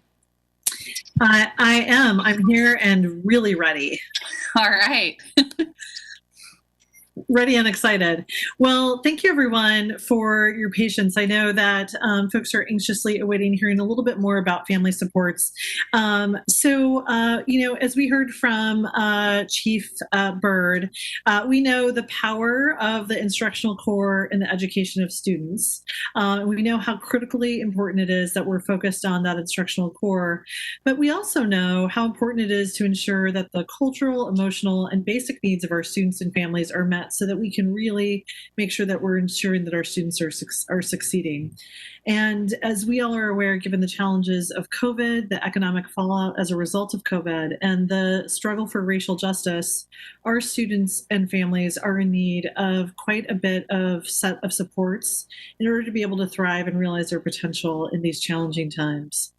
So to that end, the superintendent charged a cross-department committee to scan our district and our community to document and to publish all of the student and family supports that are currently offered at schools. So the team was charged with publishing this menu of supports and interventions that were specifically aimed at making sure that our Black and Native students and students of color can successfully engage in learning and positive relationship building. These supports, we were charged with making sure that they include a continuum of services that meet the needs of students and align with our tiered systems of support, our vision, PPS Reimagined, our emerging strategic plan, our work in racial equity and social justice, and culturally responsive and sustaining instructional practices. So the team has been considering these supports while also trying to align school-based and external partner-provided supports, while also making sure that we're integrating the stakeholder input and feedback from the work that our Chief of Engagement, Jonathan Garcia, has been leading. And so as a result of this, we have been really busy, and we have categorized supports into 5 distinct types, and you'll see a list of that. So we focused in on academic supports, and these are supports that are focused on providing additional academic interventions to ensure that students are learning. They include supports such as academic tutoring, curriculum support, and even professional development for teachers. Belonging and connection. These supports are focused on providing social and emotional support for students and include supports such as school-based counselors, access to a social worker or a qualified mental health provider, group sessions, and mentoring and leadership development. Family supports and resources. These are supports that are focused on providing families with the connections, referrals, and resources to ensure that critical and basic needs are met. These include items such as food distribution, case management, wraparound services, and anti-poverty efforts. Enrichment and extended day. These supports are focused on augmenting academics in structured and engaging activities to enhance and expand the learning of students outside of school hours. And these include activities like Chess for Success or virtual after-school programs. Culturally specific supports are supports that are provided by a culturally specific provider, and we'll talk a little bit about those. So our diverse committee, which includes several departments, also several different types of leaders throughout our district, scanned our district. We identified which schools these supports were provided. We worked with principals, we worked with principal supervisors to get an exhaustive catalog. And so we are right now in the process of working in collaboration with our communications department and language access services department, headed up by David Roy, to create a catalog, and I say catalog in parentheses, so that parents will know about services provided at their student's school. And we'll also be sending a postcard to every family that's translated that directs them to this catalog. And David's team not only is working on translating the information so that it's relevant to families and their home language, but also making sure that it's visually appealing, that it's easy to read and accessible, and that it's not just a giant spreadsheet like I would create. So we are working in partnership. One of the things that we're really proud of is that this catalog of services not only represents the work of our PPS, our talented and diverse PPS staff, but it also represents our community, our partners, our sister jurisdictions, their supports as well. And we are really committed to continue to ensure this collaboration and coordination and making sure that we're sharing information so that parents and students know where resources are located and how to access them. So these supports are evolving. I want to be really careful about this to let you know that we are continuing to get guidance from ODE, and we're continuing to work within our district to make sure that we're coordinated and that we're really maximizing the impact of these services. The other thing that we are doing and that we're committed to do is to continue to evaluate and analyze any gaps in services so that we're able to really get in and provide needed supports. These supports will be cataloged by schools, but there is a tiering to these, right? So we have really prioritized our Native and Black students, our students of color, but we're also continuing to make sure that our CSI, our TSI, and our title schools have a range of services to really make sure that we're supporting our students and ensuring the success of our students in those school communities. So I want to take you through some examples of students. So if you wouldn't mind advancing, Roseanne. So Sean told you and introduced you to some students, and I'd like to tell you a little bit more about those students. So you heard Sean talk about Maya, who's a second grader at Harrison Park. Maya and her sister Kea attend Harrison Park, and Kea is a third grader at Harrison Park. And her family, who are Native, they just moved to Portland last year, and they are trying to connect not only to services and to the schools, but to the larger Native community in Portland, and wanting to make sure that they are really making sure that their students are succeeding. And so they are at Harrison Park. There are strong connections through the NAIA Family Center's culturally specific family engagement services. And as a student, both Maya and Kea are excited to participate in Harrison Park's student equity team.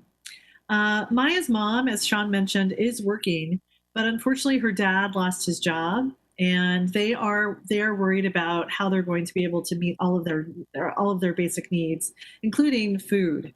And so Harrison Park is both a PPS nutrition site, which will be offering food services on set days, but it's also a food pantry site.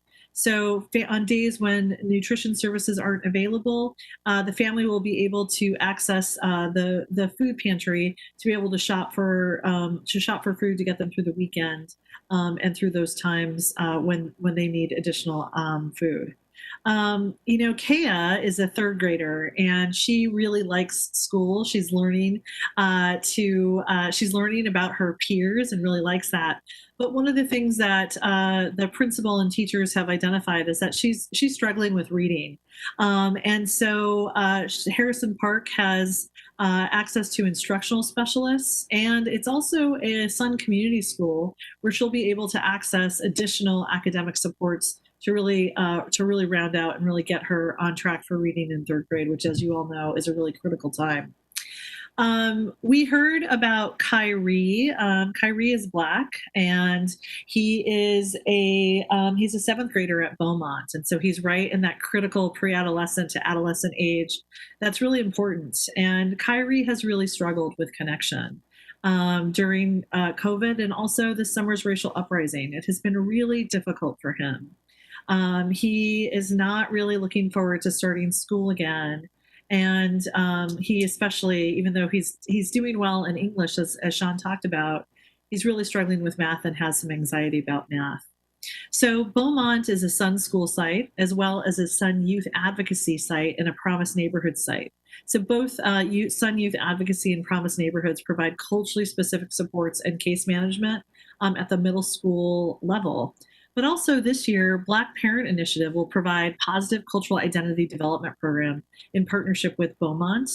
We think that Kyrie would be a really great student to participate. Beaumont also has a school counselor and a qualified mental health provider for the SES classroom. And they also have really robust restorative justice practices to help with school climate. Academically, Beaumont has both a full-time instructional coach as well as a half-time math instructional specialist that Kyrie and his teachers will be able to access to support him through the school year. Marcos, we heard about Marcos at Roosevelt High School, and Marcos has two sisters.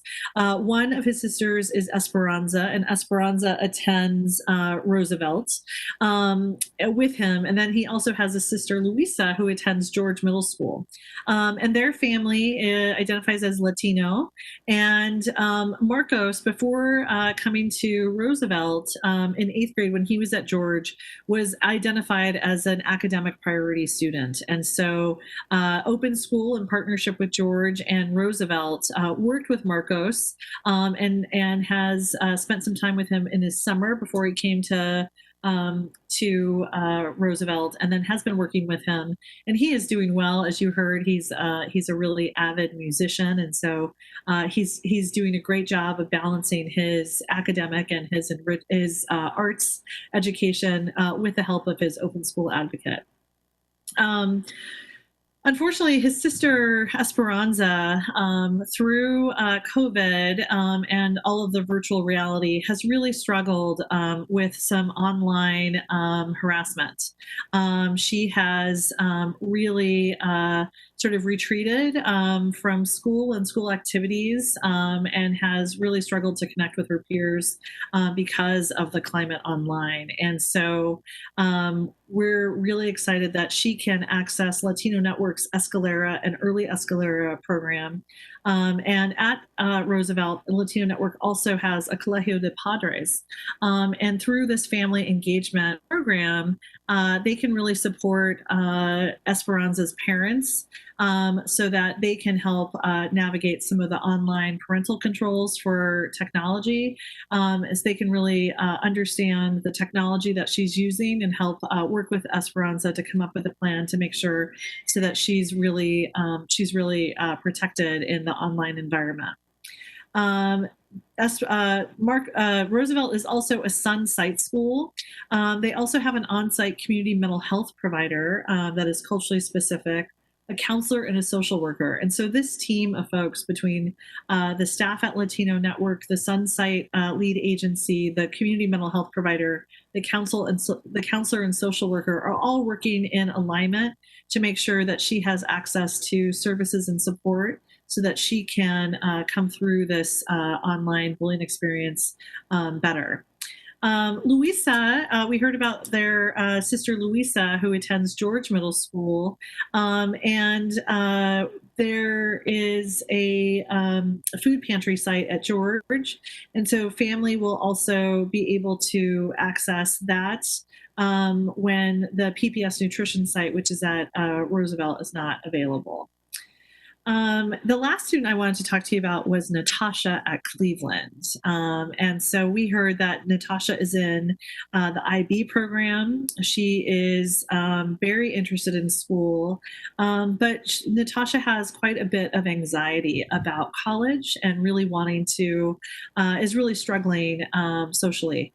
And so at Cleveland, there is not only a school counselor who can help her sort of work through some of her college plans and really support her in that way. There's also an on-site based community mental health provider that she'll be able to access to help work through some of her anxiety issues. So you heard a little bit about the set of services that are offered to our students that we talked about, their students and their families. What we're hoping is that we will be able to provide a robust catalog so that families can look and identify their school, think about their students' needs and their families' needs, and be able to see what services are best suited for them. So in our catalog, we'll not only have the location of where the services are, but we'll also try to have an easy to access definition of what's going on at each of the schools. So we're really excited about this. We're really we're in process and we've got it almost all nailed down, but we're really excited to be able to communicate this. And a lot of the work that we'll be doing, not only with our committee, but with our partners at Multnomah County, at 211 Info, our parents, our engagement team at PPS, is making sure that we're thinking critically about how we make sure that this information gets communicated across the district and throughout the district. And so we're looking forward to coming back to you to talk to you about some of the lessons that we learn in ways that we can make sure that we're really improving not only on what's being offered to make sure that we're meeting needs, but also ways that we're making sure that people can access it and communicate our plans. So I think I'll open it up for questions. Director Edwards, did you get your question answered that you had raised at the end of the last session? No, but I'll ask it. Great. Can you hear me? Okay. Yes. What Zach wasn't clear if my microphone is off.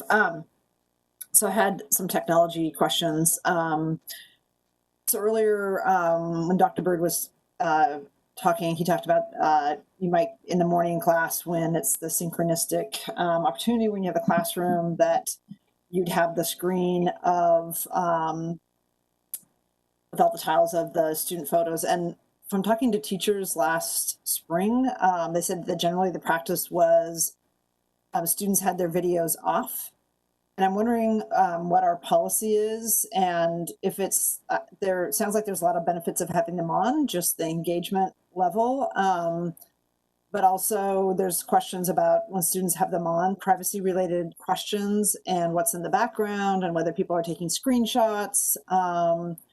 Just perhaps the disparity of students' environments. So I'm curious sort of what our general guidelines or policies are related to that.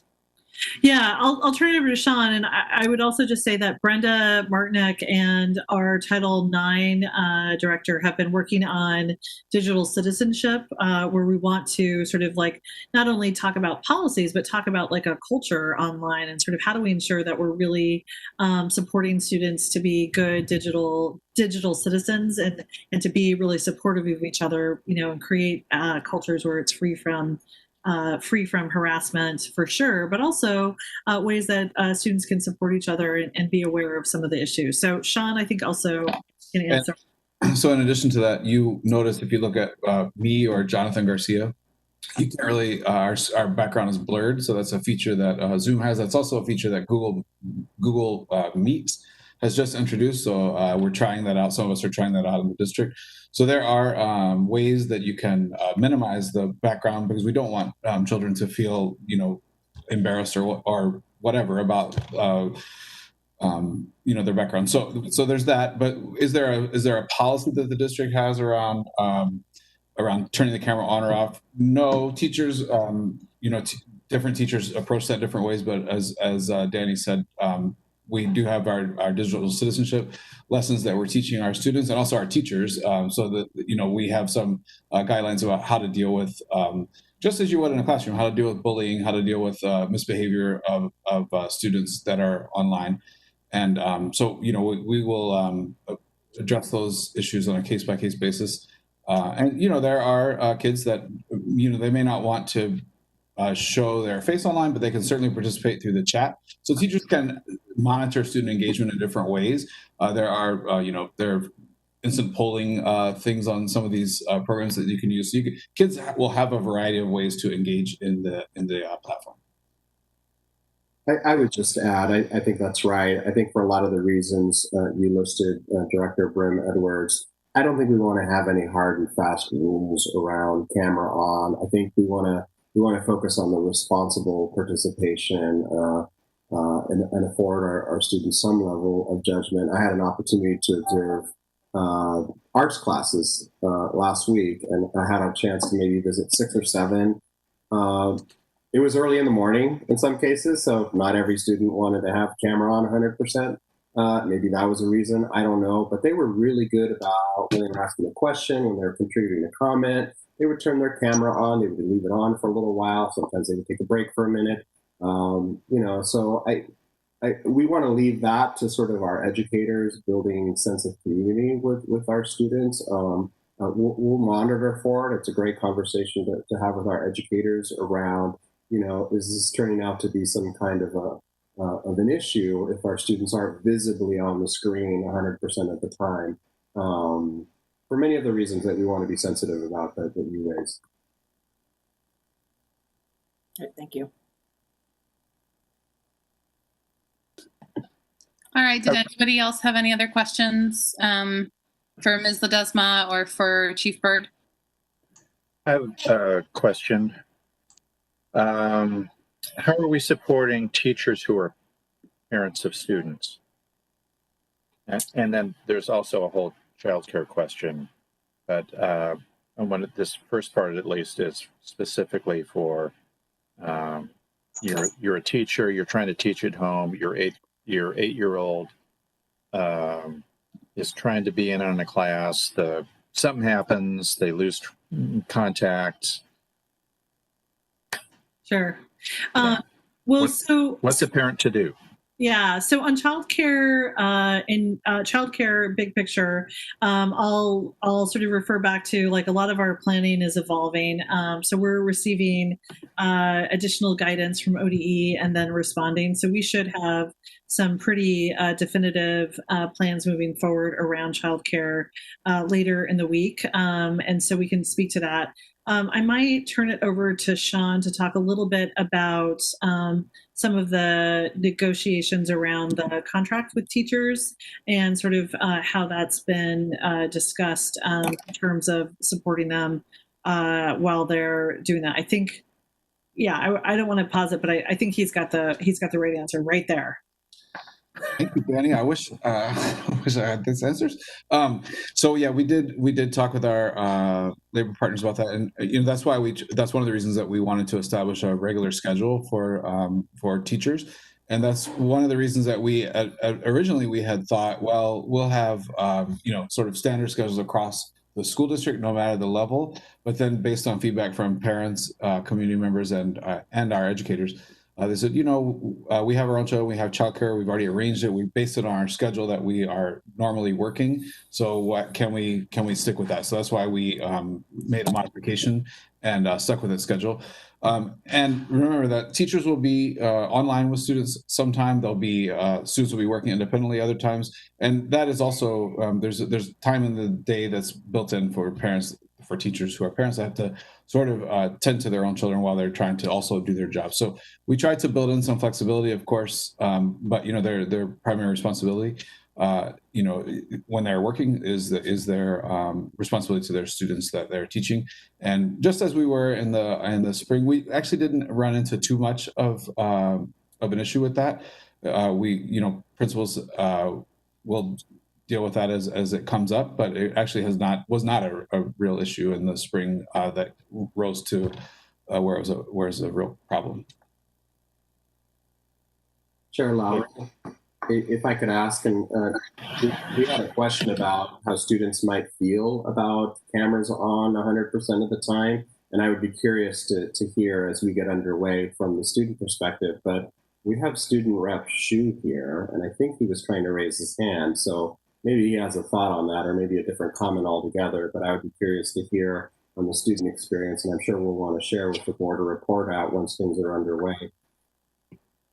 Nathaniel.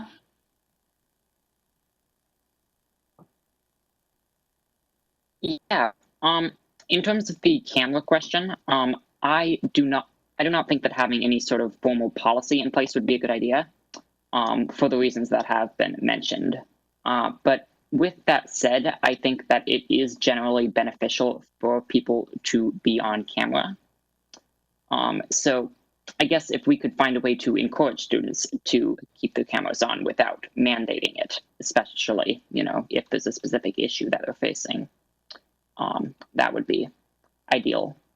I also have a few unrelated questions. Why don't you ask them right now? Perfect timing. Great. Well, the first one gets back to the scheduling that we were talking about earlier. Well, it's just, has there been any discussion around retaining any aspects of these new schedules, such as the 4x4 system, for instance, after the pandemic is over and we're back in in-person education? So the schedule would be the same for this entire academic school year. So once you start that, you can't change it in midstream. But beyond that, no, we have not discussed making formal changes to the high school schedule. Beyond, this is definitely a reaction to the global pandemic that we're dealing with. Okay, so the plan is that after this year is over, assuming that COVID has been, for the most part, dealt with, we would be fully back to our normal schedules. That's our plan. Okay, sorry. Just trying to clarify that. Or in 2 years or 3 years, whenever it's over. Yeah. And the other thing was, well, I know I've mentioned this in past meetings as well, but I'd just like to follow up. Is there any sort of plan regarding making up missed assignments for high schoolers, because that sort of thing I think is really critical, especially with the 4x4 schedule. So are you referring to if you miss an assignment, will you have an opportunity to make it up? Yes. Okay, so I would say that I don't have any concrete answer for that today. I know you and I have talked about it before, so I will bring that up with our high school principals.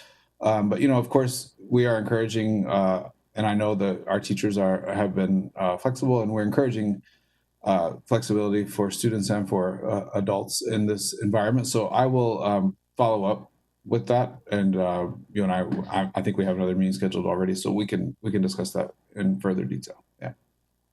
Great, thank you. Mm-hmm. So was that all your questions, Nathaniel, or did you have another one? Okay, you're all set. All right, Director Constam. Thank you. I appreciate that the staff really took a student's eye view on things tonight, and that was a good way for us to walk through it. One of the things I'm curious about is that with our student investment account funds, we just invested in a lot more school social workers and counselors, and we have our school psychologists. So I'm just wondering, for those specialists in our schools, what does their day look like, and how do they get connected with students in need? I understand, Danny, the way you portrayed it in terms of a catalog of services that a student can proactively select. But how are we deploying those employees to really ferret out who needs help? That's right. I think you were listening in on some of my meetings today, because a lot of the work that we've been talking about is sort of how do we make sure that there is that coordination.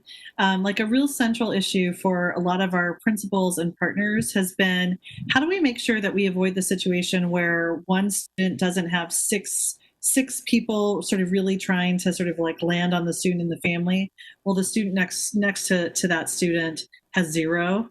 And so one of the things that I'm really looking forward to in the next year is really, because we have that counselor, social worker, qualified mental health provider, is thinking about how they can play a critical role in supporting principals around coordinating these services.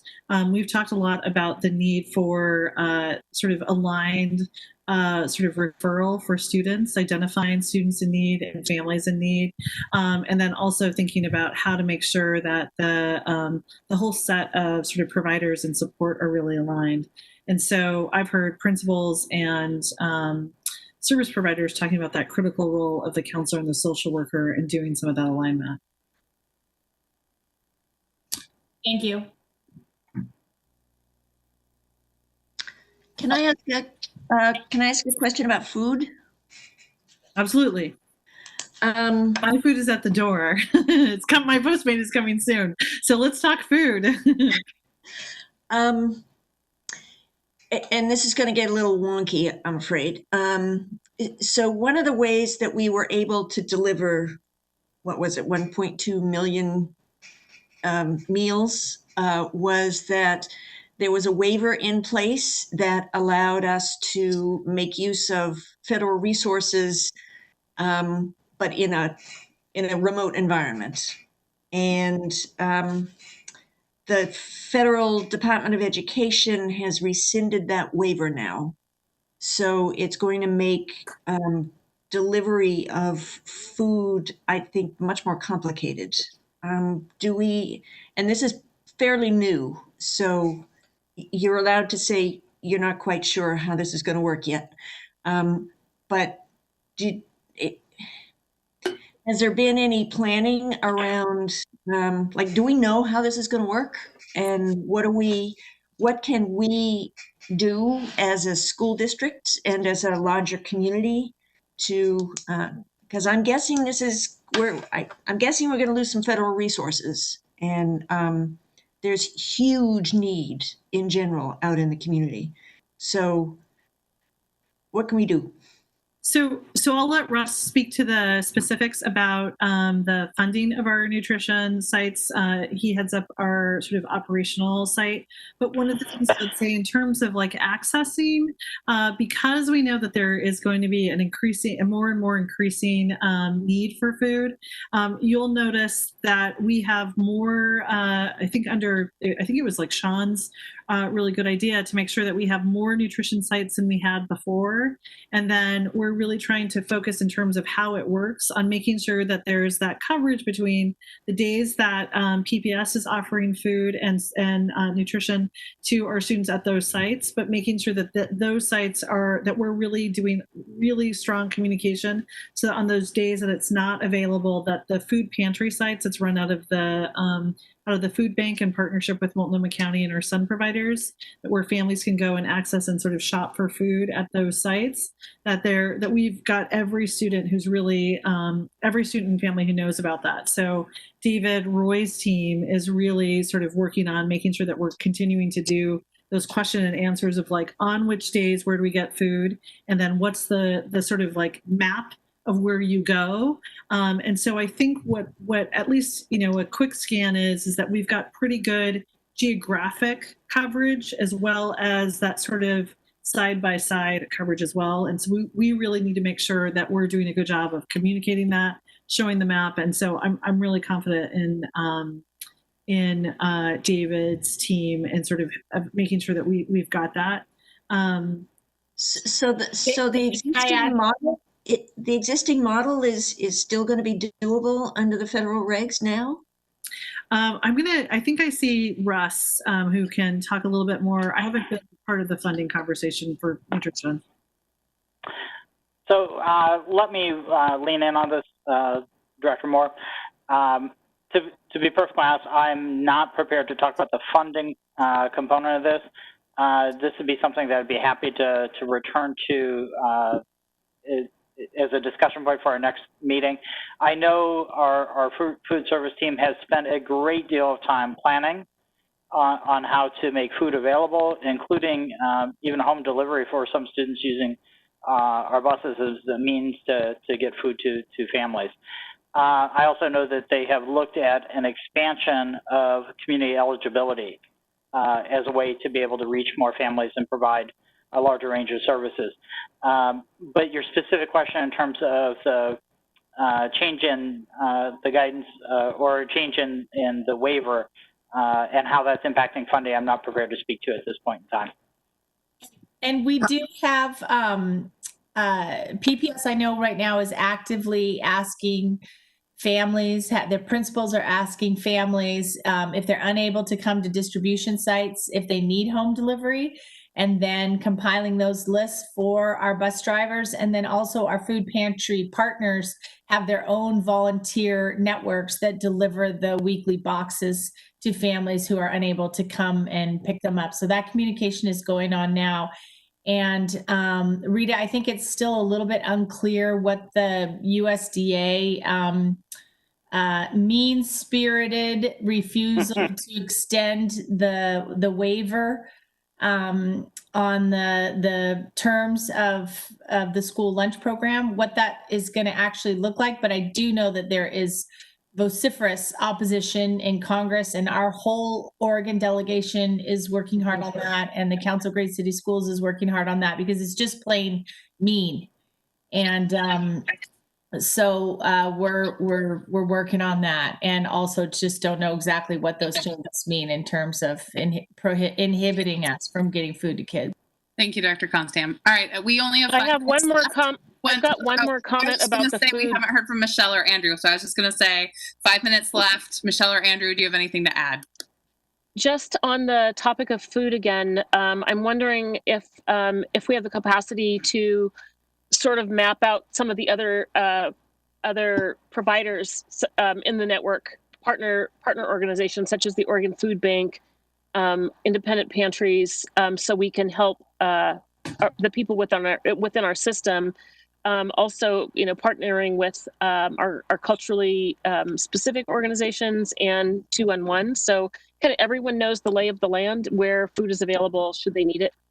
So, Director DePass, this is David Roy. We did in the spring, we put together a composite map that included our own PPS school meal distribution sites, as well as sites in organizations such as the ones you're referring to. We will be doing that again so that in the next couple of days, someone could go to our website and find not only where meals will be distributed at our own schools, but find a lot of that information, including some sites where there are food pantries and other similar services. So we will definitely be sharing that. We will also, like we do with anything that is truly sort of fundamental for our families to know, we are making sure, as Danny mentioned, that we are communicating this in a number of ways, right? So not just email or web, but over social. We'll be sending text, robocall, working with our principals who communicate this directly to their respective school communities,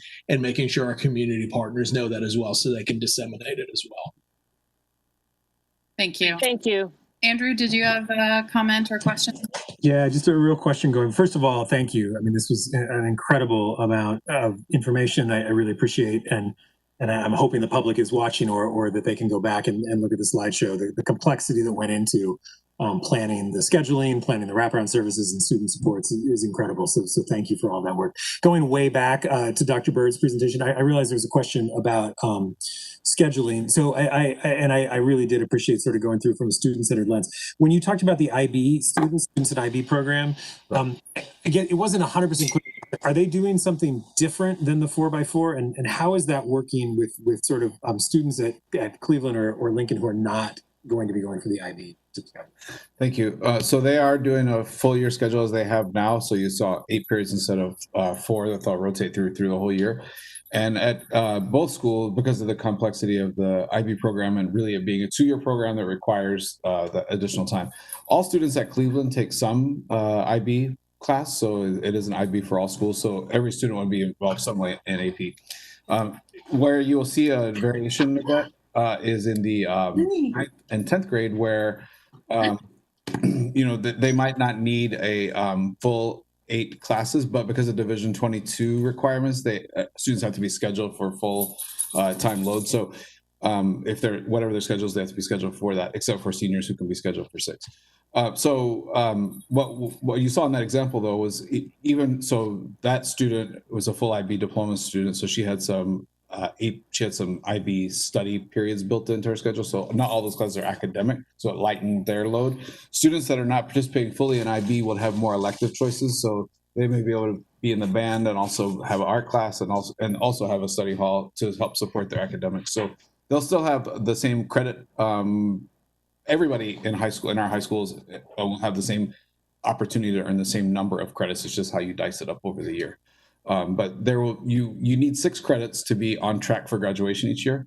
Those are made up of some requirements and then electives. So the students at those schools, though, a high percentage of them, which is why we had to stay with the year-long schedule and make some modifications in terms of the rigor of the schedule, because of the high number of students that participate in the IB program in both of those schools.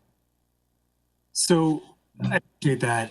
It's going to create an interesting situation in the district, right? Where I think we'll actually have an opportunity to look at how students are performing at Cleveland and Lincoln versus other high schools that have gone to the 4x4 schedule. Yeah. And I met with the DSC earlier tonight. They have a lot of questions about scheduling, and I get a ton of emails from people why aren't we still doing 8? That's better than 4. And I think this is one of those moments where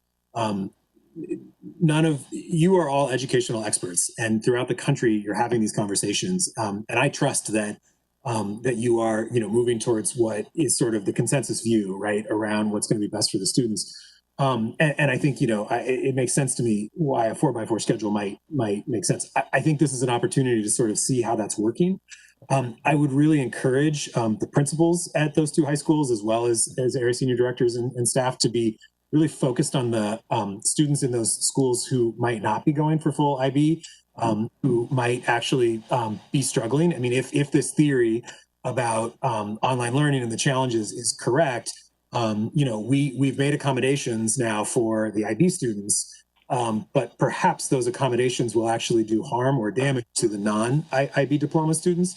And so I appreciate that you've taken that into account. We're talking about electives. I think it's going to be really important for us to put a lot of focus and I think that should be an expectation of the principals, teachers, and staff at those schools to be making sure that those children or those students are not dropping through the cracks. One of the questions that I got from one of the DAs, one of Nathaniel's colleagues is, well, what if the core is not working, right? And how will we know that? And as you said, we're going to stick with the schedule all year because we need to do that. That's important to have that consistency. But I think we also need to be willing to step back after a few months and ask that question as well. Is it working the way we assumed it would be working? Is it helping students get through this, pandemic, virtual learning environment better? Or maybe there are some other models that would work as well. So. And Dr. and Chief, I'm like, what is your title, Sean? Chief Byrd, if you could go ahead and respond to Andrew, comments through an email, that'd be great. And I know we may have more questions about reentry, and we'll continue to adapt and learn as we go. And if there are any other questions from directors, please feel free to email Sean and Danny, because I know they have nothing else to do other than respond to our emails, right? No. Hey, this if you have questions, go ahead. Push those through our thing. We're going to go ahead and move on, Director Constam, to the rest just of our a second, please. So we had another item on our agenda tonight that I think we've missed, which was we've got it. Yeah, on enrollment. Sorry, what was that? Chief Byrd. We had another item on our agenda for tonight in the re-entry presentation that was just a status report on our enrollment. Chief Byrd. Yes, so we are, I know that we've gotten questions about kindergarten enrollment, is it up or down? And so it was a bit lower when I last checked, but we are, now people are interacting with school more. We're doing different kinds of outreach. So we'll be able to send you updated numbers. And we're also we've been working with the Office of Enrollment and Transfer to see in areas where if there is a lower turnout, excuse me, it's my dog. If there's a lower turnout, then they can do. Sorry, they can do an enrollment fair. Okay, we'll let you go, and you can send us an email. But I'm interested in those numbers as well as the numbers of our students that we're seeing enroll in the state virtual charter school, and just the attrition at various grade levels. So keep us posted. All right, thank you. We're going to move on now to our committee reports, but before we get there, Director Scott actually caught that we missed a resolution. So we had a resolution in the agenda that went out to everyone that was labeled 6165, but then when Director Moore made her resolution, we labeled that one 6165. So we had two 6165s tonight. So in order to make sure that our record and intent are clear, we as a board are going to need to re-vote together on both the original resolution 6165 related to a settlement and what should have been numbered 6166, which is the preschool for all measure. Does that make sense to everybody? So 6165 is settlement, 6166 is resolution. Okay. And if I could ask you to mute if you're not speaking, that would be great. So we are going to go ahead and move those two resolutions to make them clear, both 6165 and 6166. Do I have a motion and a second on those two resolutions? So moved. I heard Seconded. Andrew move. Michelle seconded. Sorry, Director Scott and Director DePass. The board will now vote on resolution 6165. All in favor, please indicate by saying yes. Yes. Yes. Yes. All opposed, please indicate by saying no. Are there any abstentions? All right, resolutions 6165 and 6166 are approved by a vote of 7-0, with Student Representative Hsu voting yes. All right, we're going to move on to the committee and conference reports. Rita, could you please provide your policy committee update? We had a meeting yesterday of the policy committee. We got some updates on some policies that are currently in the middle of community engagement. We talked about a new protocol that we're going to start to use around community engagement related to the policy work. And the upshot is that we're going to try to do the community engagement work, trying to front load that as opposed to doing it at the back end. We also talked about, what did we talk about? That was 24 hours ago. Who remembers? We also talked about some upcoming policies that we're looking to either revise or do kind of additional criteria for. One of them is the real estate policy, where we're going to be looking at establishing criteria that could be used in the event that the board or the district wanted to have lease agreements that deviated somehow from the standard policy and practices. And then we got the annual report on the complaints over the last school year, 2019-20, and we're going to be looking at any kind of improvements to the process that we might want to consider. It was just the first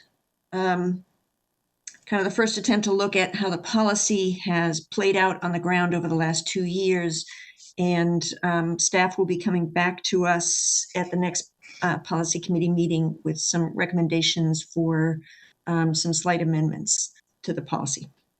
That's it. And we're meeting again in 3 weeks. Any other committee reports or other conference reports that need to occur right now? I have a conference committee report. So from the audit committee, I want to thank, we're welcoming 2 student reps to the audit committee, Parker Myris and Jackson Weinberg. So we're really glad that they're willing to serve this year.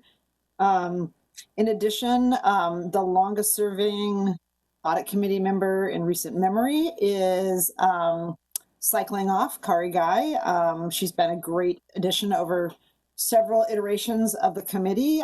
So we'll have an opening on the committee, and I'm working with Director DePass and then the other members of the audit committee to get the word out about the opening, and hopefully we'll have that filled before we get our work started this year. And then the last thing is on August 30th, there's going to be a joint bond and audit committee meeting on the 2019-2020 independent performance audit of the bond. So that'll be bringing together the both committees to get that bond audit report. And speaking of the bond, vote in November. Excuse me, vote yes in November. Scott amends my statement to say vote yes in November. Director Brim-Edwards, did you have anything else to add about the bond at this time? About the bond? No, only that I think there are probably 2 notable milestones. One, our ballot title has passed the deadline, so we have an established ballot title. I think it took longer to get out of the board than it did across the finish line into becoming an official ballot title. So that's great news. In addition, we have our general consultant for the campaign who has hired a campaign staff, and we're ready to hit the ground running. And there'll be more, I think, with the start of school that we'll want to share with our broader school community. All right, any other reports before we move on to the consent agenda? Director Just would add that if there's any of you out there in the community who would like to have a presentation about the bond at any group that you're engaged in, whether it's school related or a community group, we'd be glad to help you out with that. Just contact, Director Brim-Edwards is our fearless leader of the bond campaign. All right, we're going to move on to the items from the consent agenda that were pulled, which Sorry, I muted myself instead of switching to the script. It's only 8 o'clock, but apparently I'm acting like it's midnight. So those are the 3 contracts that were pulled. And I know, Director Brim Edwards, you had a question about another contract that wasn't pulled. So why don't you ask your question about the one contract that wasn't pulled first, and then we'll get to the 3 contracts that were pulled. Does that make sense? It does. And actually, one of the question about the catapult contract is the same as the other 3 contracts on one of the items. So the business agenda describes 4 of the contracts as running from 9/20 or September 1, 2020 to June 30th, 2021, but with an option to renew the 4 additional 1-year terms. If as a community member, or if you just look at it, it might look like that we're approving a 1-year approval of it, but it's actually, and then you come back next year for an extension. But in fact, tonight when we vote on them, it's board approval of a 4-year contract. And I know based on the Student Success Act community focus groups, we heard about the importance of multi-year contracts from our community partners. And my question is, if these are actually multi-year contracts, not 1-year contracts, when and where will the actual annual performance reporting be done, and how will it be reported out? Because it won't be coming back to the board again next year, in theory. I also see a typo in Resolution 6162 on new contracts regarding Catapult Learning. It has the contract term 9/1/2020 through 8/31/21. So I don't know if that's a typo. Did we mean that to say the contract goes through June 30, 21, like the others? So I can speak to the reporting question, and then I'll let folks or speak to the typo. So as far as when the board will have access to the performance reports, one of the ways that we're moving towards more transparency is that each quarter we're going to be updating our RESJ partnership website. So in about a month ago, I sent you all a memo with that contained a link to the current website. Once all of our contracts are sort of passed and finalized, we'll update the website with the specific sort of scope of work for each of our contractors.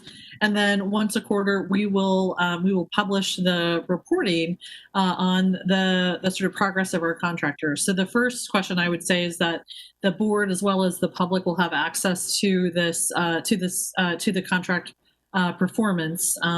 Additionally, the superintendent has been convening our partners, where we are intending to kind of shift the agenda to those convenings to really talk about performance. We've talked with our partners about the shift, and they're really excited. So we want to make this a venue where we're talking not only about individual performance, but also the collective performance of our contractors.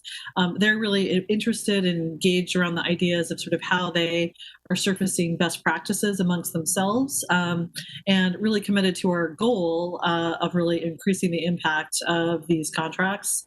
And so also really committed to working out where things may not be going as well and sort of how to mitigate for those issues.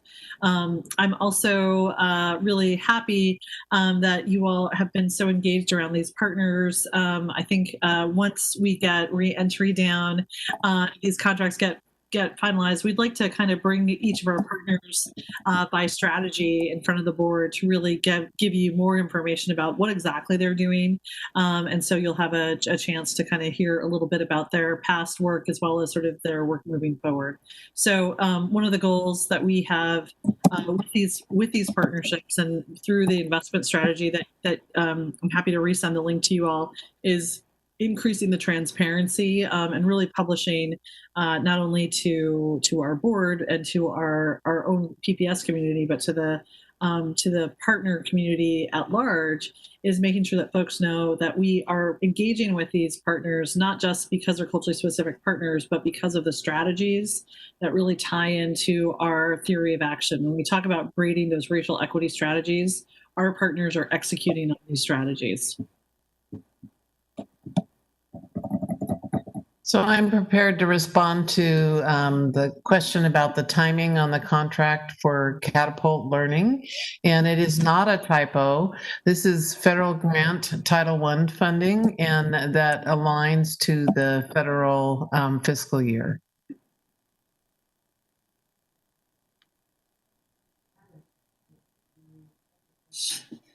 Okay, Director Brim Edwards, what are you're muted right now. What are your questions about the other 3 contracts or comments? I don't think I'm muted, am I? You're unmuted now, but you were muted earlier. Okay. I try and be well trained so I don't get text from Director Bailey. These questions, and they're primarily directed at the district, not the community contractors. So most of these contractors, or all of them we have on tonight, previously held contracts with the district. In the past, we had the previous year's quarterly and year-end reports, which informed the staff and the board of the efficacy of the contract in terms of students' supports or outcomes, and what adjustments might be made in the future before we approve contracts. Obviously, this last year, those reports would have been impacted by COVID, at least at the year end. And it sounds like with this new system that Ms. Ledesma just described, that there will be a different process that'll be posted. My question is, given the fact that it's now, we'll have that after the contract renewal, how is it that staff will incorporate any learnings or improvements from the reports into the contract renewals? So did that, for example, did that already happen in the contracts that we have coming to us? How? Sure. So thank you for your question, Director Brim Edwards. So what I would say is that a lot of the learning came in through our redesign process, and I'm happy. It was probably too long of a memo, but about a month ago, I sent the board a memo describing our sort of like redesign of these contracts.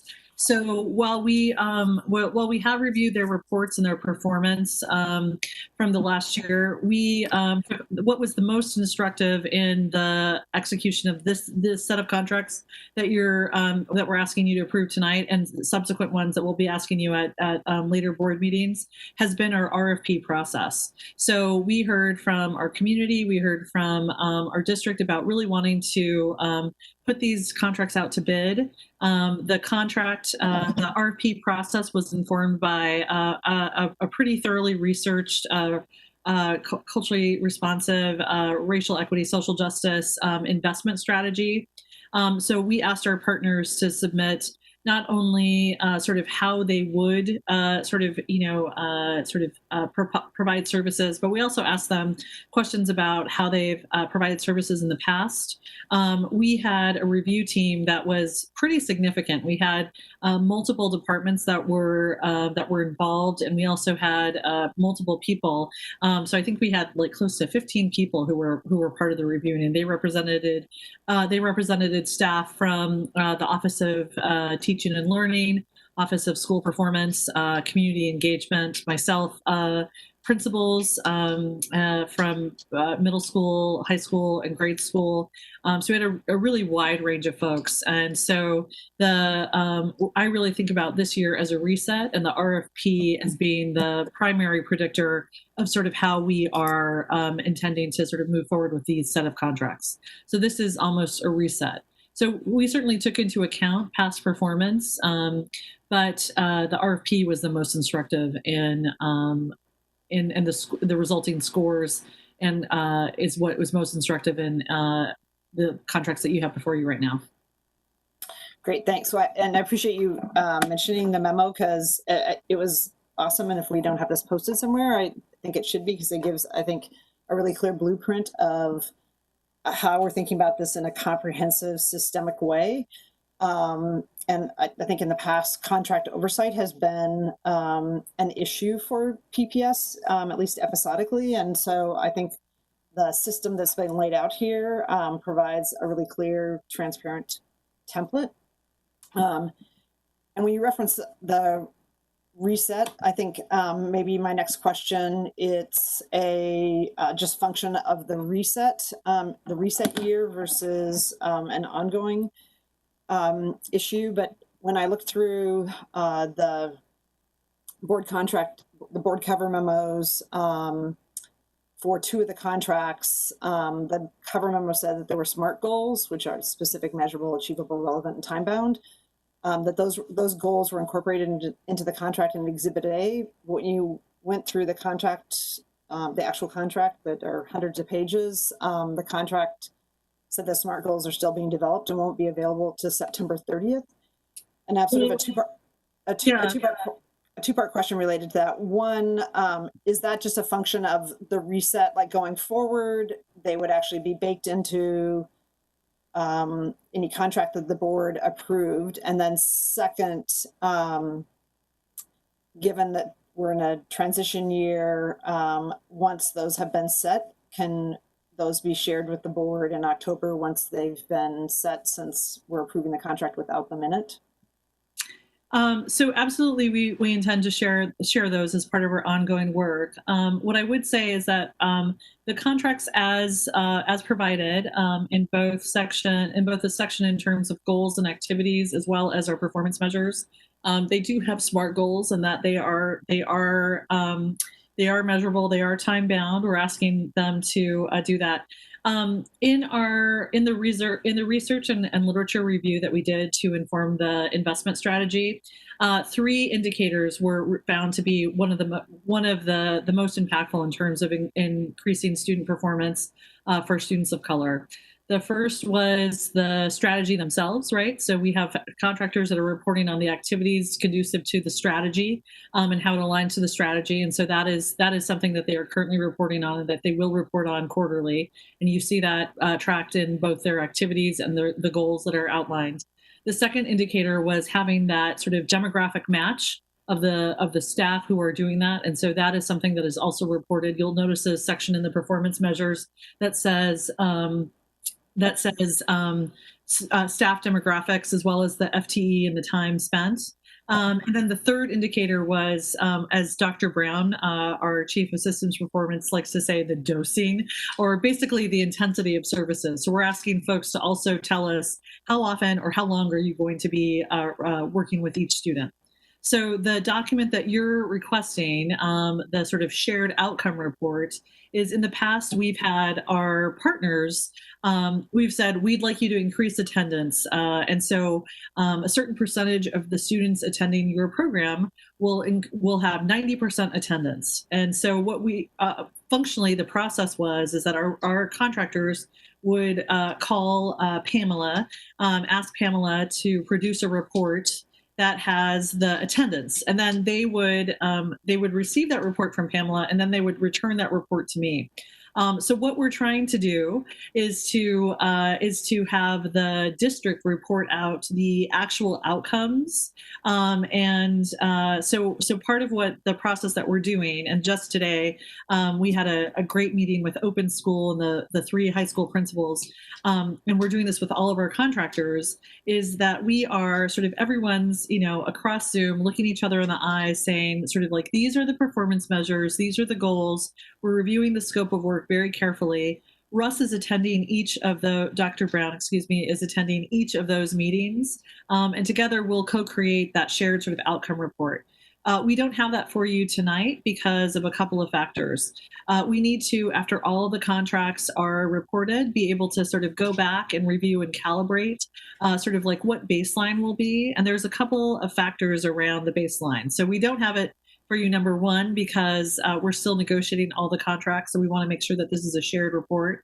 The second reason is that, and I think we talked about this in email, is that what's baseline is a little bit wonky this year, right?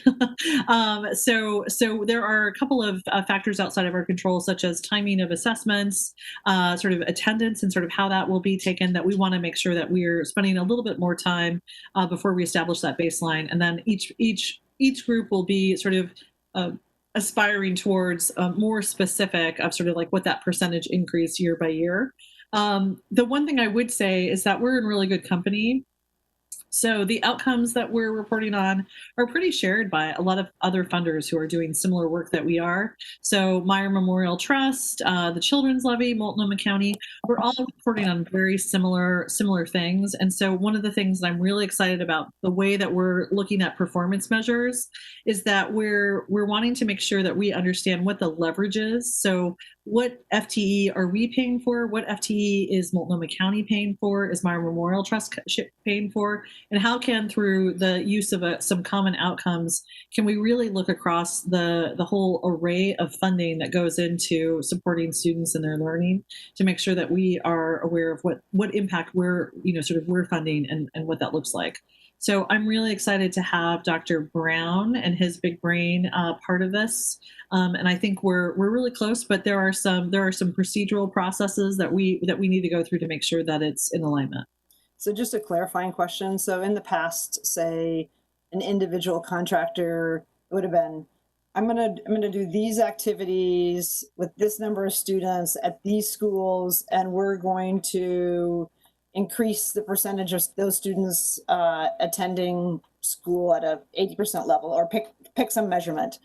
Are you saying now that those goals are going to be collective group goals, or you'd still have an individual contractor who would have like an attendance-based goal?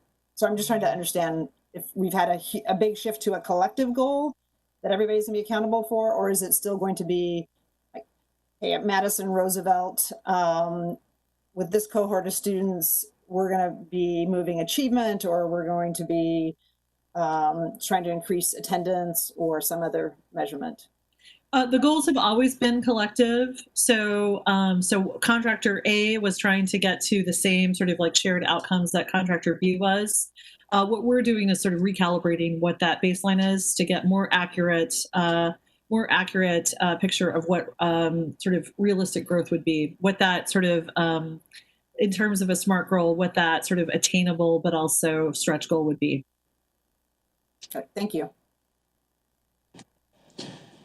Director or Chair Lowry, just to jump in really quickly, I actually found some of the performance metrics in these contracts to be really rigorous, and I appreciate Danny's sort of explanation as I was going through just looking at students served and hours per week and diversity of staff. I mean, these are output measures for sure, but they're output measures that are leading and consistent with our board goals, and sort of the explanation that we're hearing tonight about moving towards the shared outcomes is a really positive step as well, and this is something that's in process. And in terms of the overall timing, I actually think we've hit this just right. There were 3 options for these contracts. One of them would have been an annual contract, which I think we did hear, as Director Brim Edwards said, from the community and our partners, that's really problematic. And I think governments that have dealt with community-based organizations know that type of annual funding with the uncertainty makes it really hard for them to staff up, makes it hard for them to plan for the future.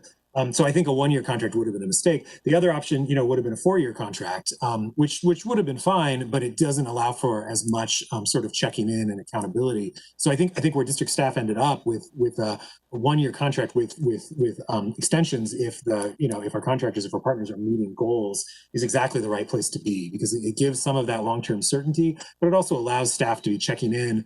And really coming back and again, holding folks accountable for achieving this. I will say I've read a lot of government contracts, and I actually found the performance measures in these to be really solid and rigorous and pretty refreshing. So good job. And I look forward to the shared outcomes report once that's developed and seeing how these efforts are actually moving towards our shared board goals. So thanks. All right. It sounds like we're ready to consider these contracts.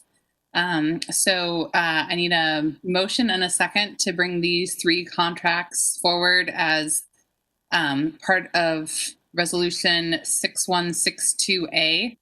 Can I do that, Liz, or do we have to do 6167? I think I would prefer 6167, but it's okay. Actually clear which ones you're voting on, and that's the most important piece, that it's the Open School, IRCO, and IM Academy contracts. Great. So we'll do 6167, IRCO, IM Academy, and One School. Open. Yeah. Okay. I think I called it the thing earlier. Yes. So moved. Was that Director Scott and Director Bailey? I think Director Scott moved and Director Bailey seconded. There's a lot going on.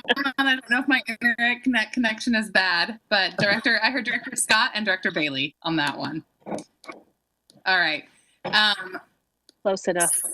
Close enough. Sorry, everyone. All right. Is there any further discussion on these? All right. We will now vote on 6166. All in favor, please affirm by saying yes. 6167. 6167. 6166 was the preschool one. All right. We're voting on 6167. All in favor, please indicate by saying yes. Yes. Yes. Yes. All opposed, please indicate by saying no. All right, 6167 passes 7-0 with Student Representative Shu voting. Yes. Yes. Excellent. Okay. That has passed. And then I think we have one other final piece of business that I know about before we adjourn. Director Bailey? Yes. Yes. Let's see. I'm unmuted. Okay, good. So to close off the evening on, to me, a really exciting and positive note, it's really nice when you work hard and you get a little recognition for it. So I want to share with the public that our superintendent is getting some well-deserved recognition. Every year, the Hispanic Metropolitan Chamber celebrates the contributions of Latinos, both locally and nationally. And this year, they are honoring Superintendent Guerrero with the Bravo Award for Educational Leadership. The award recognizes him for his work to improve the education for Portland's children. And he'll receive the award during a celebration on September 10th. So, Superintendent Bravo, well done. We are so glad you are here leading us. Thank you, Director Bailey. You can't tell that I'm blushing through the sunburn, but certainly any credit or accolade is best situated with the team effort here. So we're always happy and glad for positive recognition. It beats the alternative, but thank you. Felicidades. So we are now officially adjourning, and our next meeting will be September 8th at 6 p.m. So see you back then on the 8th. Good night, everyone. Good night.